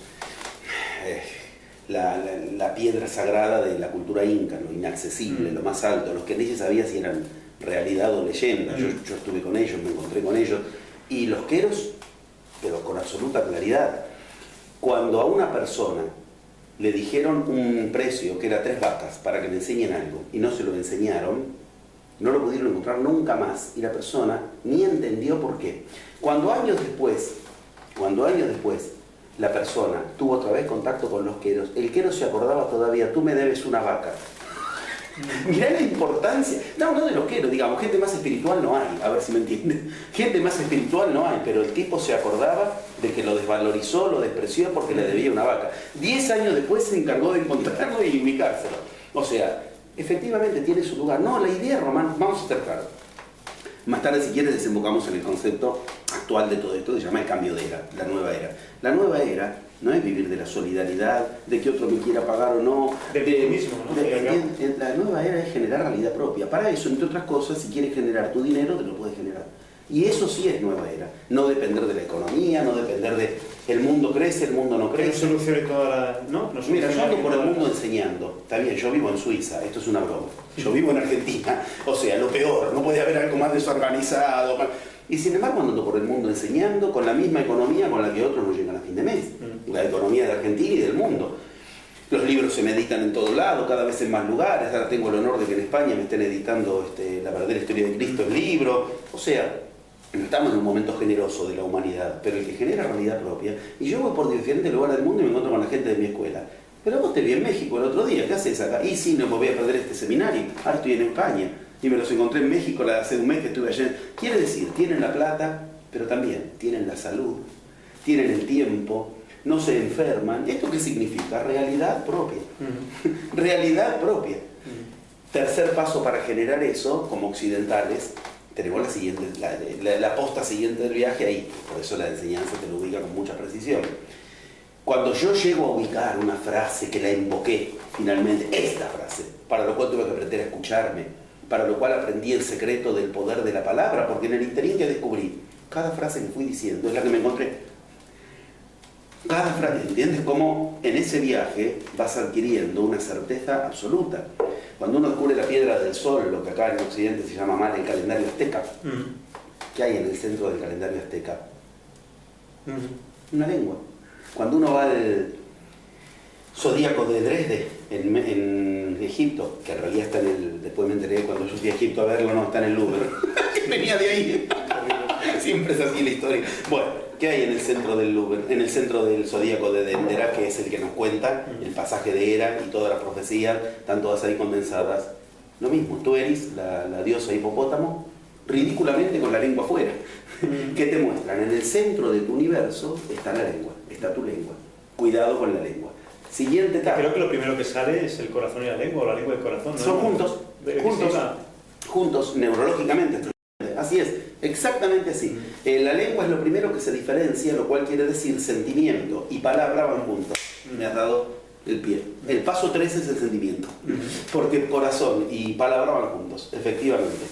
Y ese juego de corazón es tan difícil conquistarlo como la lengua. Cuando uno descubre lo difícil que es lograr decir en una frase, que si viene el genio de la lámpara y te dice dime lo que quieres, el genio de las 1001 noches, se conoce, dime lo que quieres, tienes 3 deseos, ay espera, te quedan 2.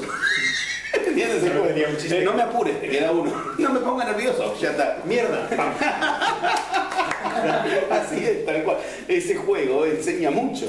Lo que estás diciendo imprime realidades. Claro, como uno se la pasa diciendo, haz la prueba, dile a alguien, dime lo que quieres, deja pasar 15 minutos, esto lo hago en los seminarios, dímelo otra vez. Y no tiene nada que ver con lo que dijo antes. Pero se cree, como es la idea, y la idea no te lleva. Subes a un taxi con la idea, no vas a ningún lado. Con la idea no vas a... Le tienes que decir al taxista. Y si yo le digo ahora, en la otra cuadra le cambio, en la otra cuadra le cambio, ¿qué obtengo? Un caos. Eso es la vida cotidiana. Mira, en los Vedas, el Bhagavad Gita, el que es un poco el resumen de todos los Vedas, el que está en el medio de todo, el Bhagavad Gita nos da una enseñanza que a mí particularmente es otro de los clics. Leyendo hinduismo de esto, me acuerdo en su momento que me impactó tremendamente darme cuenta de esto. Un día Dios decide encarnarse en el Bhagavad Gita. Krishna decide encarnarse para ayudar al hombre, al humano, a Arjuna. La gran pregunta era, la primera, que yo antes de seguir leyendo me la quería responder, ¿en qué se le encarnó? Digamos, Dios, ¿entiendes? Dios se encarna en tu vida. ¿Dónde lo tengo que encontrar? ¿En el perro? En la lanza, era un general de ejército Arjuna, en su lanza y transformó en una lanza. ¿En la esposa? No, ahí está el diablo, dicen. En Occidente la esposa, ahí está el diablo. Ok, ¿dónde se encarnó Dios? Cuando seguí leyendo, pero conmoverse con esto realmente marca qué bien escritos que están esos temas, pero qué difícil que es leerlo, porque, claro, se encarnó en lo que llamaba el auriga. ¿Qué es el auriga? Aurícula. El cochero, el que te escucha. Dios es el que te escucha. Y si yo le digo a Dios, quiero buscar trabajo, me va a hacer buscar trabajo. Así es como te lo muestra el mito, el auriga, el cochero. ¿Y el cochero a dónde va? ¿A dónde piensas que quieres ir? No, a donde le dices. Y ahí empieza el juego. Pero cuando yo logro conquistar mi palabra respecto de un resultado que no voy a lograr si no es con magia, que solo lo voy a lograr por, como hoy esto, posibilidad maravillosa, con magia justo hoy, un entramado se produce para que podamos estar charlando con el fresco de la ventana abierta. Y sin taladros. Y sin taladros, sin golpes. Y gracias a Joan de la Caja de Pandora, que una vez más apoya el proyecto Sinéresis, toda la Caja de Pandora, y Joan, que ha podido venir, porque todos estaban con cosas, y Joan hizo magia para poder estar. ¿Te das cuenta? Si uno quiere lograrlo... Yo también aprendí a hacer magia. Si uno quiere lograrlo a fuerza del hemisferio izquierdo, tiene que andar pidiéndoles que no taladren, pelearse con el tipo, todo eso para venir hoy acá. La tumba de cabreado. ¿Entiendes? Hay otra forma y eso es la magia, lograrlo desde lo sutil. ¿Qué es lo sutil? La palabra, trascendiendo a la idea, tercer paso. Cuando en Occidente nos encontramos con la palabra y ya está, esta es la palabra, y uno entonces prende cierta forma de trabajar energéticamente la palabra para que se amplifique y explote, ¿qué te viene al cruce? No puede ser. Con esto, no puede ser tan. ¿Entiendes? Empiezan los sentimientos a oponerse. Sentimientos. Ahí hay que escuchar muy claramente. Empiezo a mentirme con lo que... Pasé el ciento al ciento. Por eso es la misma palabra la que se usa para las dos. Sentir y sentir. Esto de corazón y lengua. A conquistar el tercer paso de método. El mundo de los sentimientos. Porque en Occidente, así como creemos que la palabra no cuenta, en Occidente hemos hecho de este tripalium y de este famulus, de esta esclavitud que nos encanta en nombre de la familia y de grandes cosas, hemos hecho un mérito de ser esclavos de los sentimientos. Creemos que los sentimientos rigen y que no los podemos decidir nosotros. Yo siento tal cosa, no lo puedo cambiar. ¿Cómo no lo puedes cambiar? No quería generar realidad y no puedes ni tu sentimiento generar. Entonces nos arman esas cuestiones absolutamente claras de Occidente. Pienso una cosa, la razón va para un lado y el sentimiento va... Y entonces creemos, hay gente que, bueno, como psicoanalista, el neurótico obsesivo cree que es un mérito seguir el pensamiento. La histérica se cree que es un mérito seguir el sentimiento. Y los dos están igual de extraviados porque los dos tienen fuerzas divididas. Con fuerzas divididas no se hace magia. Seguir el pensamiento, seguir el sentimiento es lo mismo que decidir, voy a la vereda del sol o a la de la sombra. En una me moriré de frío y en otra me moriré isolado. Dicen que el estado de presencia es el que consigue el que integra, ¿no? El que... Integrar implica en esto, por eso es de hemisferio derecho e izquierdo juntos, implica en esto, no me cuentes lo que sientes, pero tampoco lo ignores. Cuéntame qué quieres sentir. ¿Qué? ¿Cómo? Si uno en Occidente cree que no, ni se le ocurre esa vez, ya eso solo es un cambio de paradigma. Que uno tenga que aprender, ¿yo qué quiero sentir? En Occidente no nos lo preguntamos, partimos de siento tal cosa, ¿y qué hago? ¿Lo ignoro, me pongo anteojeras y sigo adelante? ¿O me dejo llevar por los sentimientos? Todos son extravíos. En la iniciación, paso 3 de método, ¿yo estoy sintiendo lo que yo quiero sentir? Si yo no estoy sintiendo lo que yo quiero sentir para lograr este resultado, ¿pero qué quieres? Lo amo. ¿Tú quieres amarlo? Si no lo quieres amar, hay un camino con el cual uno aprende a amar lo que quiere amar. Mira, en las culturas iniciáticas no te dejan casar con alguien si estás enamorado. Escucha. Es una técnica sensacional. Acá no nos va muy bien con nuestro método occidental. ¿Nuestro método cuál es? Cásate con el que amas. ¿No va de lindo? El amor tiene fecha de vencimiento. Dura 6 meses a 2 años. Científicamente comprobado, ya que conmutamos verdad cuando creemos eso. El amor es un error cuando uno elige por amor. Sí, todo el mundo lo sabe, el amor es ciego. No irías a comprar una heladera con los ojos cerrados, te compras un marido con los ojos cerrados, que vas a compartir el resto de la vida. Tienes que esperar a que se te pase. Como en las culturas iniciales, los gitanos decían, como era la peor maldición gitana, que te enamores. Esa pasión desbordada. Ridículo, esa no puede... Pero esa desformación, ¿no? ¿Cómo lo tenemos en Occidente? El amor, entonces nos casamos. De lo que viene después, se aniquila el amor. Y entonces queremos volver como estábamos, y como no estamos así como antes, nos separamos, porque ya no estamos. Bueno, el extremo sería, para que no nos entiendan mal, el interés puro y duro, sin entender que yo escojo y proyecto lo que escojo. Por ejemplo, mi mujer y yo nos encontramos y no nos enamoramos, nos reconocimos. Sí. Nos habíamos creado sí. y nos reconocimos. Sí, sí, Sí, entonces asumimos nuestra creación, claro, y decidimos andar cuando sucede, sucede. Y sientes que amas, claro, pero no reconocimos porque nos habíamos creado. De hecho, hacía tiempo que yo la había creado y había tanteado y no la había generado. Claro. Entonces yo creo que es muy distinto, ¿no? Bueno, Me he enamorado. Lo has hecho en un plano más sutil, pero va en la vía de lo que enseña de iniciación, que es con lo cual generarás realidad también en tu pareja. ¿Qué es? Yo no me pregunto si siento o no por alguien, sino que me pregunto qué quiero sentir por alguien. ¿Ves? Ni ignoro mis sentimientos, ni me dejo llevar por mis sentimientos, lo decido. Nosotros, como lo pensamos en Occidente, por ejemplo, en la cosa típica novelera de los mitos de Occidente, ¿me caso por amor o me caso por interés? ¿Por qué no amas a quien te interesa? Eso es integrar las dos cuestiones. Y es que no me sale, no puedo aprender, yo no puedo amar a quien yo quiera. Ese es el problema, entonces no está generando realidad. Ni se trata de que te cases por interés, ni se trata de que te cases por amor. Se trata de que aprendas a quién quieres amar, de acuerdo a tus intereses, sí. No dividir el cerebro. Está muy mal visto el interés. Claro. Yo no lo entiendo. Claro. Cuando yo analizo eso, claro, un poquito, yo que soy bastante mental, aunque tenga también una parte... Digo, pero ¿por qué está mal visto el interés? Si a mí me han dicho siempre que tengo que poner interés en las cosas, tengo que poner interés en estudiar aquello, y resulta que cuando digo que estoy por interés en algún sitio, soy mal visto. Es la misma historia de la palabra, nos enseñaron a desecharla, el interés nos enseñaron a desecharla, el sentimiento... Mira, hay algo sumamente claro. Si nosotros hoy queremos hacer algo con plena conciencia, se llama un propósito. En Occidente, hacer algo a propósito es un reproche. Lo hiciste a propósito. ¡Más bien! Claro, si obvio. ¿Qué quiere que no tenga un propósito? Pero entiendes cómo juega como reproche, igual que esto. ¿Eres un interesado? Sí, no das puntada con hilo. ¿Y qué soy idiota que voy a dar puntada sin hilo? Nada más idiota que dar una puntada. Pero... Voy a ir no más allá, sino voy a seguir ampliando el tema. También está un poquito esa parte, mira que a mí el mundo norteamericano no me va mucho en cuanto a la forma de expresar algunas cosas, de funcionar, etc.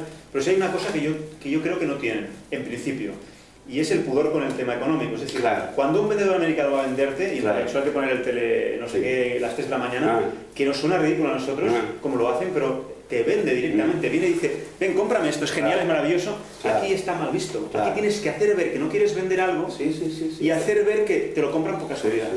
Mira, el paso 8 del método de la magia, de los 11 pasos, el paso 8 es eso.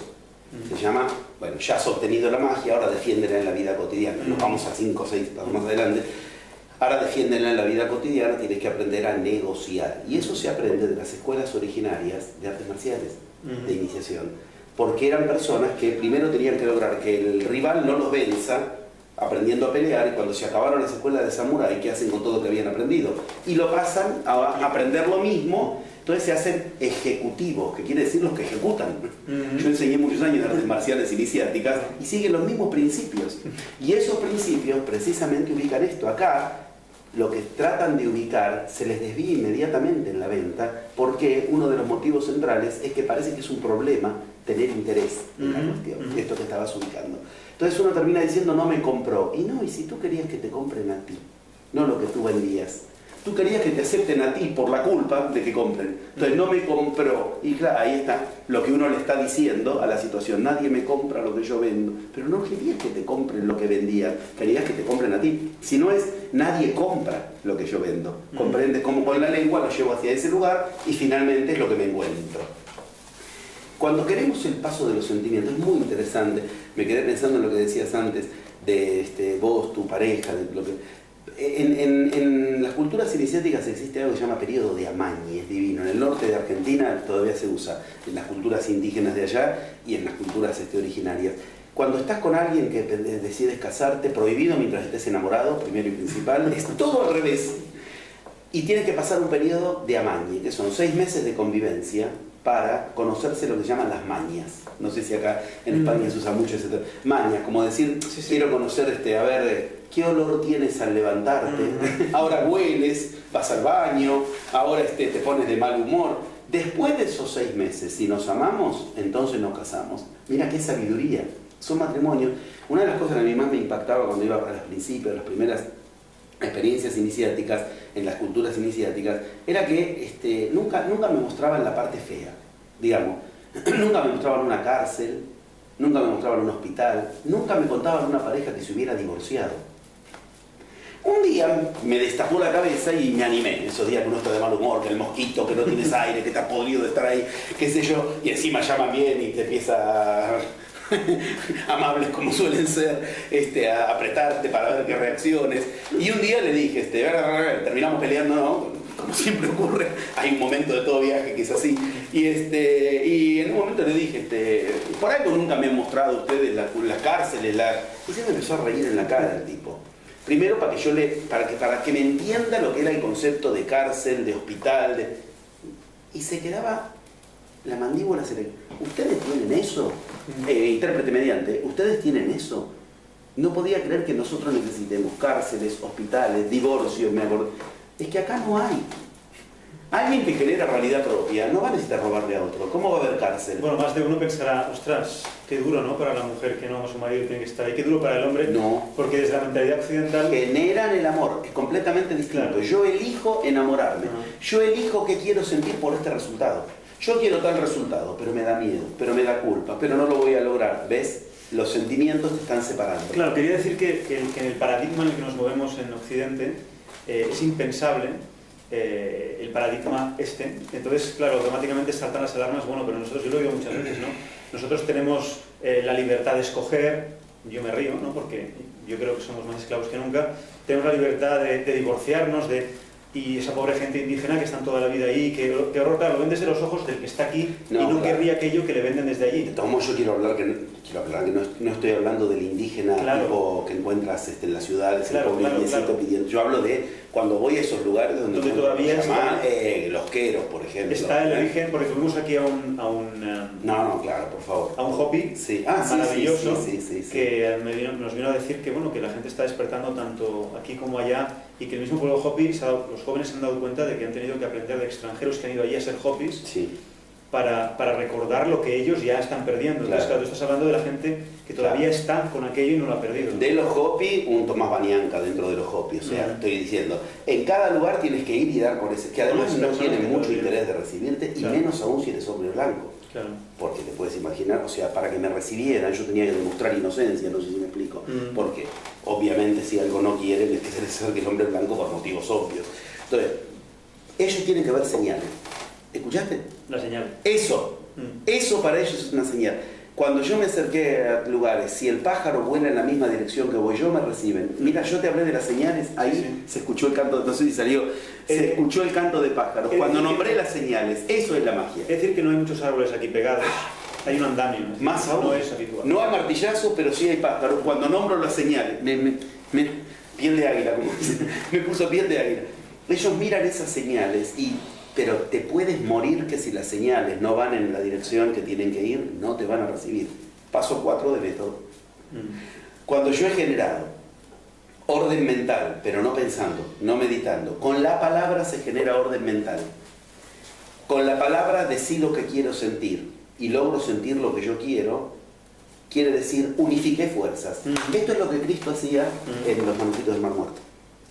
Cuando Él decía, no entres en acción si primero no anudaste, no alineaste, no ordenaste pensamiento, palabra y emoción. 4 pasos de método.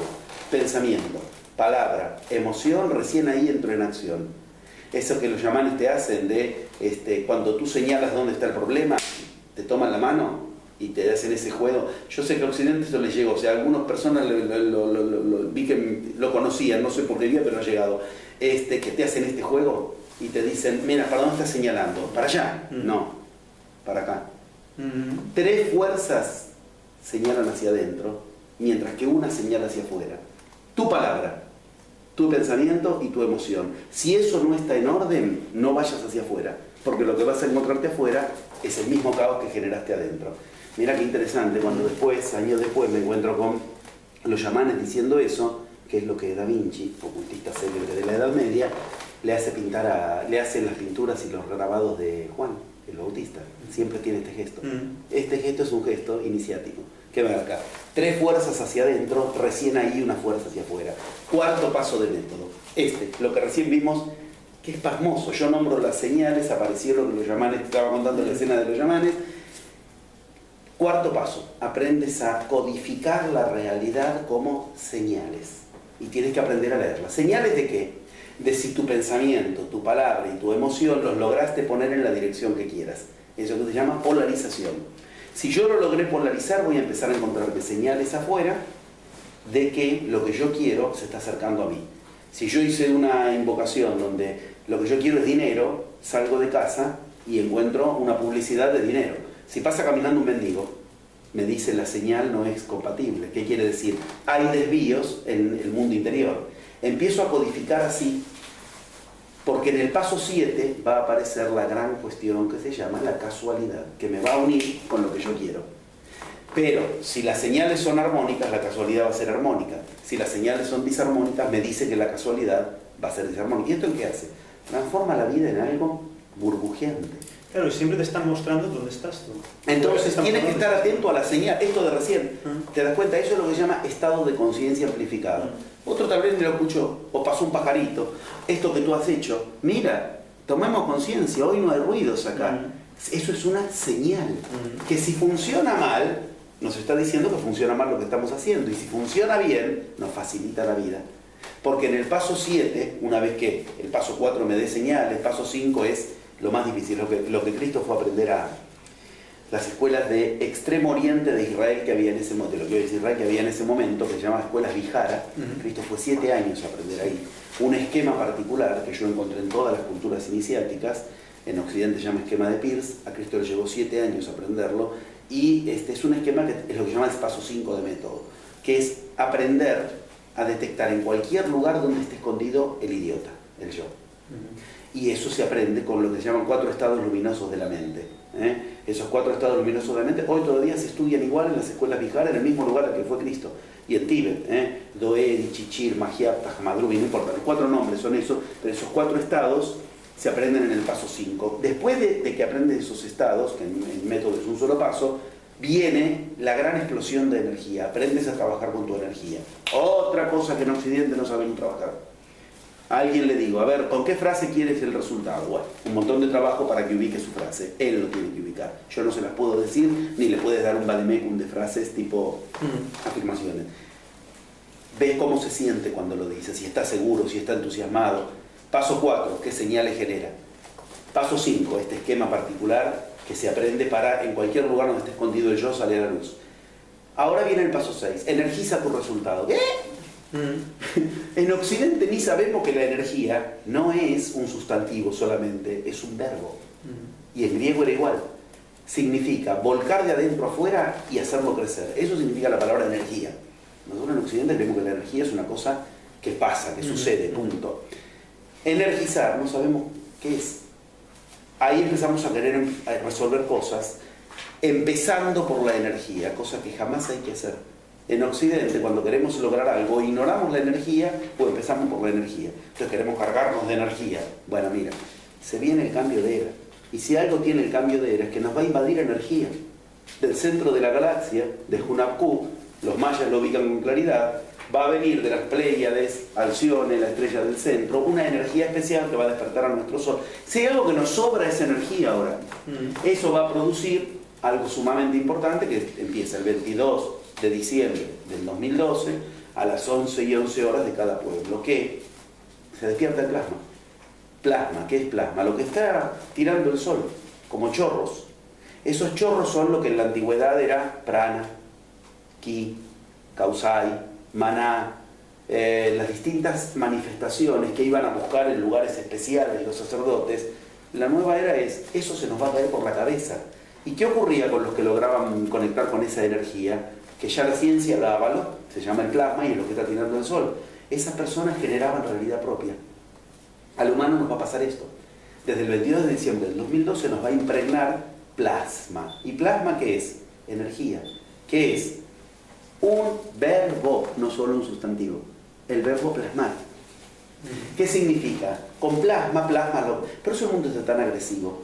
Porque basta, es de modé ir a buscar energía. La gente hace técnicas para lograr energizarse. Si algo nos va a sobrar ahora es energía. Se viene la inundación, terminemos de jugar como si estuviéramos en sequía. Y es lo que está ocurriendo. Ya empezaron las primeras tormentas solares, la gente se vuelve más agresiva que nunca. ¿Por qué? Porque no sabe usar esa energía, no sabe dirigirla a sus resultados, a generar realidad. Imagínate desde el 22 de diciembre del 2012. O bueno, en todo caso generan realidad sin ser conscientes, con lo claro. que generan un caos, ¿no? Generan realidad, algo en ellos, pero no ellos. Está en mí, pero no soy yo. El 22 de diciembre del 2012 nos empieza a impregnar esa energía. Y quien no sabe generar realidad, y es lo que te enseñan las culturas originarias, los 11 pasos, que, bueno, los que yo metoticé como 11 pasos, pero lo que enseñan todas, las culturas originarias todas enseñan eso, no es un invento mío los 11 pasos, lo único que hice fue aprender lo que ellos enseñaban. Esos pasos es lo que todas las culturas usaban para generar realidad, pero ninguna de ellas tenía el quantum de energía que vamos a tener nosotros. Por eso es un cambio de era, porque cada uno de nosotros va a ser cada vez más Dios. ¿En qué sentido? ¿Metafórico? No. ¿Qué es Dios? El generador de realidades. Y cada uno de nosotros va a generar cada vez más realidad. ¿Cuál? Esa es la pregunta. Si yo no sé generar mi realidad, si yo no hago el viaje interior, lo que va a ocurrir es que voy a generar realidad que no quiero, sino la que otro en mí está queriendo. Mira, si yo generé una piedrita en la vesícula, desde que llegue plasma voy a generar un meteoro en mi vesícula. Si tengo una pequeña brecha en mi economía, iré a la bancarrota, porque con plasma lo que yo venía creando se va a amplificar. Lo similar curará lo similar, como enseña la magia. ¿Por qué? Porque todo aquello que en mí se está creando y no es lo que yo quiero crear, me lo voy a encontrar cada vez más densificado, más grande, más difícil. Y me cansaré de luchar, ¿no? contra eso. Me daré cuenta que lo estoy creando. Hay experiencias que ya se están haciendo. Científicos renegados que ya están hartos de la ciencia diciendo lo que es verdad y lo que no es verdad, ya están haciendo experiencias. Dieter Broers, por ejemplo, en este momento es muy interesante lo que está haciendo. Es un neurólogo y físico alemán renegado de la ciencia. Y inventó, no sé en España cómo se le dice, casco, lo que son para las motos, para andar en moto. Sí, casco, muy bien. No, porque en otros lugares casco es lo del caballo, lo que le ponen ok. Digo casco al otro lado y me miran. Inventó un casco que reproduce las condiciones magnéticas que va a tener el humano en cuanto empiece a llegar plasma. O sea, una especie de viaje en el tiempo, porque el tipo pone una cantidad determinada de campo magnético y significa así va a estar más o menos el campo magnético de la Tierra en el 2014, por ejemplo. A ver cómo responde el cerebro humano. Y es pasmoso lo que dice. Lo que empiezan a tener las personas bajo ese campo magnético, que es el que vas a tener tú, yo, todos, es un estado idéntico al que antes tenía el mago, el chamán, el sacerdote. Confirma que eso es lo que iban a buscar. Empiezan a ver que las cosas no son cosas, que tienen energía, les hablan las cosas, empiezan a ver unión entre las cosas, fuerzas internas, voces que hablan. Dice, es un terrible, es tremendo, y él lo está dando como una señal de alerta, porque él ve que de cada 10 personas, 8 si seguirían en ese estado, o matan o suicidan. ¿Escuchaste? El 80% de la humanidad va a tener tendencias más agresivas para matar, porque creen que el problema, que lo que se encuentra en estado, y entonces se creen que está afuera, van a ir a matar. U otros no soportan más eso que habla y tratan de matarse, si no les interrumpen inmediatamente. Pues no los vamos a poder interrumpir. Entonces, ¿dónde llega la gran cuestión a la que nos llevan? A que hay que prepararse. Y para prepararse hay un camino. Ese camino nos hace cada vez más poderosos para bendecir o para maldecir. Y ahí empieza la nueva era. Los Hopi que tú mencionabas tienen la clave en su roca Hopi. Y esa roca Hopi nos cuenta con claridad. Hay un camino que va a recibir energía, y ese camino que va a recibir energía es individual. Lo puede solamente... Camina un solo hombrecito por ahí y termina con esa lluvia de energía en un campo de trigo y maíz. O sea, la realidad que querían los Hopi. Pero la misma roca que habla del 2012 tiene una línea superior, manifiesta, exotérica, no esotérica, que tiene 4 hombrecitos. Esa termina en la nada. Los 4 hombrecitos esos, cuando escuchas a los Hopi en sus mitos, son los 4 paradigmas imperantes. Ciencia, religión, política y economía.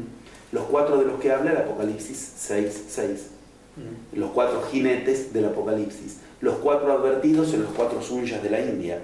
Todos nos cuentan lo mismo. ¿Y qué está ocurriendo con el 22 de diciembre del 2012? Religión, economía, política y ciencia cada vez están mostrando más que efectivamente no pueden ser confiables, no saben generar realidad, están fallando como nunca habían fallado. Todo lo que pasó con la gripe A en la ciencia, lo que está ocurriendo con la economía en el mundo. O generas tú la realidad, ese camino, o si sigues el camino de los 4 jinetes del apocalipsis, va hacia la nada eso. Y esto ya está trabajándose en experiencias como las que te decía recién, con campos magnéticos. La gran pregunta es, ¿con qué genero la realidad? Ahí está lo que hablamos. Palabra, sentimiento, energía, aprender a energizar. Cuando yo me encontré con los queros, son los que tienen el sistema energético más eficaz del planeta, y te enseñan a energizar, pero no te enseñan a energizar si primero no trabajas con tu palabra y con tus sentimientos.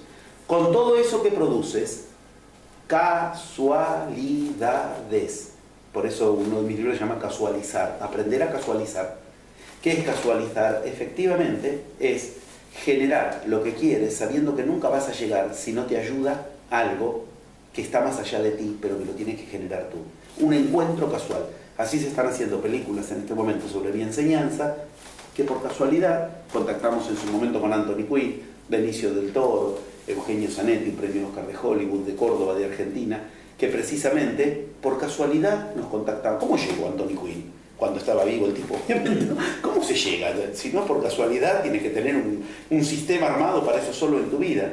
Generar casualidades que se generan desde la palabra, el sentimiento, las señales y desde el mundo en el que cuando terminas de estar despierto, entras ahí para estar más despierto, como me costó aprender en uno de esos viajes, el mundo de los sueños. Desde los sueños seguir generando realidad. Ahí empezamos a generar con muchos más pasos. Y entonces tengo que tener conciencia de mi palabra, tengo que tener conciencia de mis afectos, tengo que llevarlos para donde yo quiero, codificar la realidad como un sistema de señales, aprender a darle energía a lo que yo quiero, aprender a soñar y aprender a negociar en la vida cotidiana para defender lo que logré desde el mundo sutil. Después viene el último gran desafío, el paso 9, mi sexualidad. ¿Por qué? Porque para parir el resultado que yo quiero, necesito vérmelas con mi sexualidad. Ahí tenemos que aprender a usar las dos energías, la masculina y la femenina. La alquimia interior por excelencia, lo que en yamanismo se llaman, bueno, técnicas de Masintin y de Yanantin, trabajar con las dos energías, no importa hombre o mujer a nivel biológico, todos tenemos que aprender a trabajar con, porque de la unión de las dos energías tienes parido el resultado que quieras, pero si no, ahí se produce lo mismo que une separa. Parir, parar, yo paro del verbo parir, o yo paro del verbo detener. Ahí es donde se detiene todo, y si hay algo que el humano no sabe usar es la sexualidad. Esto no tiene que ver con prácticas sexuales, orgías, ojalá se tratara de todo eso, eso es facilísimo. No, tiene que ver con energías sexuales. Ahora, si hacemos un resumen de lo que hemos estado hablando, son las cosas que un occidental ni sabe que tiene que aprender a regir en sí mismo, ni sabe que se pueden aprender. Aprender a regir sobre su palabra, sobre sus sentimientos, sobre su energía, sobre las señales que genera, sobre las casualidades que genera, sobre los sueños que genera, aprender a negociar en la vida cotidiana para defender todo eso y finalmente aprender a llevar todo eso a su energía sexual para producir el paso 10, el gran resultado. Es otro paradigma. Por eso es un cambio de era. Y lo que a mí me ha llevado en mis investigaciones es descubrir que todos los gráficos, todos los textos sagrados y todas las Biblias originarios eran una codificación de esos 11 pasos. Por eso ahora se pueden enseñar como un método. Pero un método que no es solo para lograr resultados de magia, sino que para lograr ese resultado externo tendré que hacer el viaje interior a través de todo esto. Y esto lo lindo es que funciona. Si no, sigamos dependiendo, esperando a que la economía nos resuelva nuestro jornal, esperando a que los políticos nos traigan soluciones, a que la ciencia nos resuelva enfermedades. Ya está demostrado, por cada enfermedad que la ciencia curó, enfermó 7 veces más. No lo digo yo, lo dicen los médicos, en un informe específico que se llama Errores Humanos. Médicos indignados que sacaron, por cada enfermedad que la ciencia logró curar, generó 7 enfermedades más para llegar a esa cura. Seguimos esperando, ¿sí, no? Que funcionen los paradigmas que se caen a pedazos, o de verdad vamos a creer que las iglesias nos van a unir a Dios. Para cerrar esta charla, que yo seguiría horas y horas y horas, gracias, es un gusto escucharte. Gracias por tu tiempo y escuchar la sabiduría que has ido adquiriendo, que tienes, la forma abierta en la que te expresas. Es muy agradable, de verdad. Muchas gracias. Yo me pregunto muchas veces si la vida es un juego que hemos creado todos para jugarlo, lo primero que haces en un juego es aprender las reglas. Y quizá aprender las reglas del juego es todo esto que estamos hablando, ¿no? Cómo funciona el juego para dejar de engancharse, ¿no? Para dejar de absorberse al juego y poder jugarlo de verdad, disfrutando, como esos niños que ves cuando están en la pantalla 75 del videojuego, que ya les atacan por todos lados y los papás pasan pipa precisamente porque hay porque conocen cómo funciona el juego y saben que se trata de pasar pantallas. Entonces supongo que el ejemplo me sirve para decir que sería fantástico empezar a atendernos a nosotros mismos, ¿no? A saber cómo funcionan las reglas del juego para poder jugar a gusto este juego. 11 reglas. 11 reglas. Si se resume en 11 es maravilloso porque son no concretas, son claras y te llevan a un despertar interior donde adquieres conciencia de lo que nunca hubieras supuesto que como humano hubieras podido lograr y además lo condensas en un resultado. Y eso es algo que, si me permites, una frase nada más, quisiera decir en este momento, porque en este tiempo, en esta Europa y en esta España creo que es lo que se necesita. Entender que no esperen resoluciones de económicos, políticos, todo eso va a estar cada vez peor. Pero eso no quiere decir el futuro es horrible, el futuro es brillante para quien genera su futuro. Pues muchas gracias. Yo te voy a dejar de todas formas un último espacio para que puedas decirles algo a la gente que nos escucha de todo el mundo. Supongo que esto correrá por todas partes. Lo que quería añadir era que además del placer de tenerte aquí, de escucharte y de hablar, es que están despertando ahora muchísimas posibilidades nuevas, es decir, está saliendo un poquito toda una serie de cosas alternativas, llamamos alternativos, aunque yo soy partidario de empezar a integrarlas y dejar de que sean, ¿no? Que no sean alternativas más, que sean lo de separar, y que en sí ninguna es que lleve la verdad absoluta, sino que son posibilidades para que nos abramos a eso, a posibilidades de descubrirnos, y que en tu caso, pues yo por lo menos puedo hablar por mí, puedo decir que los 11 pasos de la magia, a mí personalmente, me hicieron un clic realmente importante y yo los agradezco y bendigo que tú existas y los hayas puesto de manifiesto porque a mí me han ayudado mucho. Y si le pueden ayudar a más gente, yo estaré encantado de que puedan descubrirlos. Y en fin, que ha sido un placer ser más consciente gracias a estar con gente consciente, siempre ayuda mucho más. Y nada, me gustaría que pues dieras algún mensaje, sobre todo, ya no solo para España, sino para toda esa gente, aunque ya lo has dicho, claro. En esta maravillosa pregunta eterna que nos ha llevado a todas partes. Ten cuidado, haces preguntas demasiado importantes. Entonces, dar algún mensaje, no mensaje en sí, sino un poquito, pues eso que ya veo que has hecho, ¿no? El tranquilizar, sobre todo, a la gente que ahora dirá, ostras, entonces si yo me pongo el casco y me pasa eso, ¿qué va a pasar dentro de 2 años? Es decir, en vez de generar el posible miedo, el dar la solución, que además de poder investigar en lo de los 11 pasos de la magia, donde uno puede sentir esa tranquilidad. ¿Algún mensaje que primero, gracias por lo que has dicho de los 11 pasos y todo lo que has dicho recién de los 11 pasos de mi investigación. Sinceramente me emociona y te lo agradezco mucho. Semejante nivel de valorización realmente creo que es muy conmovedor. Y entendiendo que hay que moverse con los afectos, conmoverse es eso, moverse hacia ese lugar. Tal vez el nivel ese de afecto es el mejor para el cierre de esta nota. La verdad que hay cosas muy fuertes que hay que aprender en la vieja era, dejar atrás, que son los conceptos que nos han metido en la cabeza de lo que se puede y lo que no se puede, y aprender un concepto de nueva era es aprender tiempos diferentes. Se aprende a manejar el tiempo de un modo distinto para acercar lo que quieres y que no se te acerque lo que no quieres. Pero más allá de cualquier cultura, de cualquier lugar político en el que se esté en el mundo, el mensaje urgente que nos dan las profecías de estos temas y las enseñanzas de estos temas, que siempre son las de esa cultura, son: no esperen soluciones de los que te está proponiendo soluciones a nivel social. El cambio de era no va a ser social, no es que la humanidad va a cambiar de era, es individual o no es. Es decir, no va a venir solución de la economía, de la política, de la religión o de la ciencia a solucionarnos los problemas. El llamado es en el hombro de cada humano. Tú, genera tú la realidad que quieres. Entonces, efectivamente, le estarás dando a la humanidad vías distintas para lograr entrar en esa nueva era. Raíz cuadrada del 1% se llama masa crítica, del total. De 7.000 millones de personas, raíz cuadrada del 1%. 7.000 millones, 70 millones del 1%. Raíz cuadrada, 8.600 personas se necesitan, nada más. Mi sola escuela tiene 1.500 personas por el mundo. Dicen, ok, no es tan imposible. 1.500 personas ya hay una sola escuela. Si las demás funcionan también y nos integramos, mostrándole a la humanidad un solo mensaje, ¿cuál? Mira, es concreto, se puede generar realidad propia. Con esa masa crítica se pasa de era.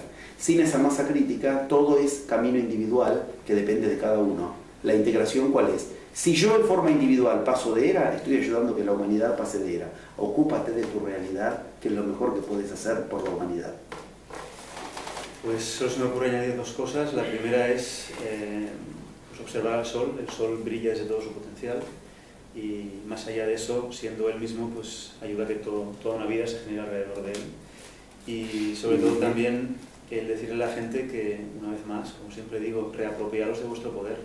Reapropiaros de vuestro poder, sed conscientes de lo que sois capaces de hacer, de lo que hacéis cada día y buscad cómo lo hacéis, reapropiaros de ese poder porque es vuestro. Y esa es yo creo que la misma cosa que estás comentando ahora mismo.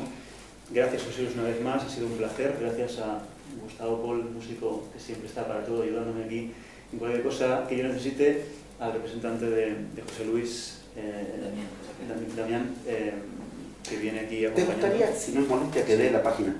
Y por favor, si nos puedes dar la página... Si no, siempre vi, pero no sé dónde continuar. Sí, además puede ser. Gracias. Sí, ahora daremos tu página al terminar para que haya más información. Ahí. Gracias a la Caja de Pandora, en representación de Joan, en representación de la Caja de Pandora también, por estar aquí con nosotros, en este clima tan maravilloso. Y para cerrar, pues la página web de José Luis Parise, que creo que es fundamental. La íbamos a poner a un lado, pero es una ayuda porque así seguro que no se nos olvida. Y gracias a este entramado que nos permitió tener aire, luz, sin subido, sí, todo el que al pájaro que vino. Mira qué lindo, todo lo que hay para agradecer si uno toma conciencia. Simplemente www.edipo como el mito, porque son siglas, enseñanza de iniciación, psicoanálisis, ocultismo. Entonces, www.edipo.org, de organismo educacional, porque no es página comercial, no es .com. www.edipo.org, hay mucho material de todo lo que hablamos, testimonios de mis viajes, y bueno, verdaderamente trato de poner mucho ahí para que le llegue a la gente. Pues yo también la seguiré atentamente, www.edipo.org. Exacto. Y nos vemos ahí, nos encontramos ahí. De acuerdo. Y gracias otra vez, gracias.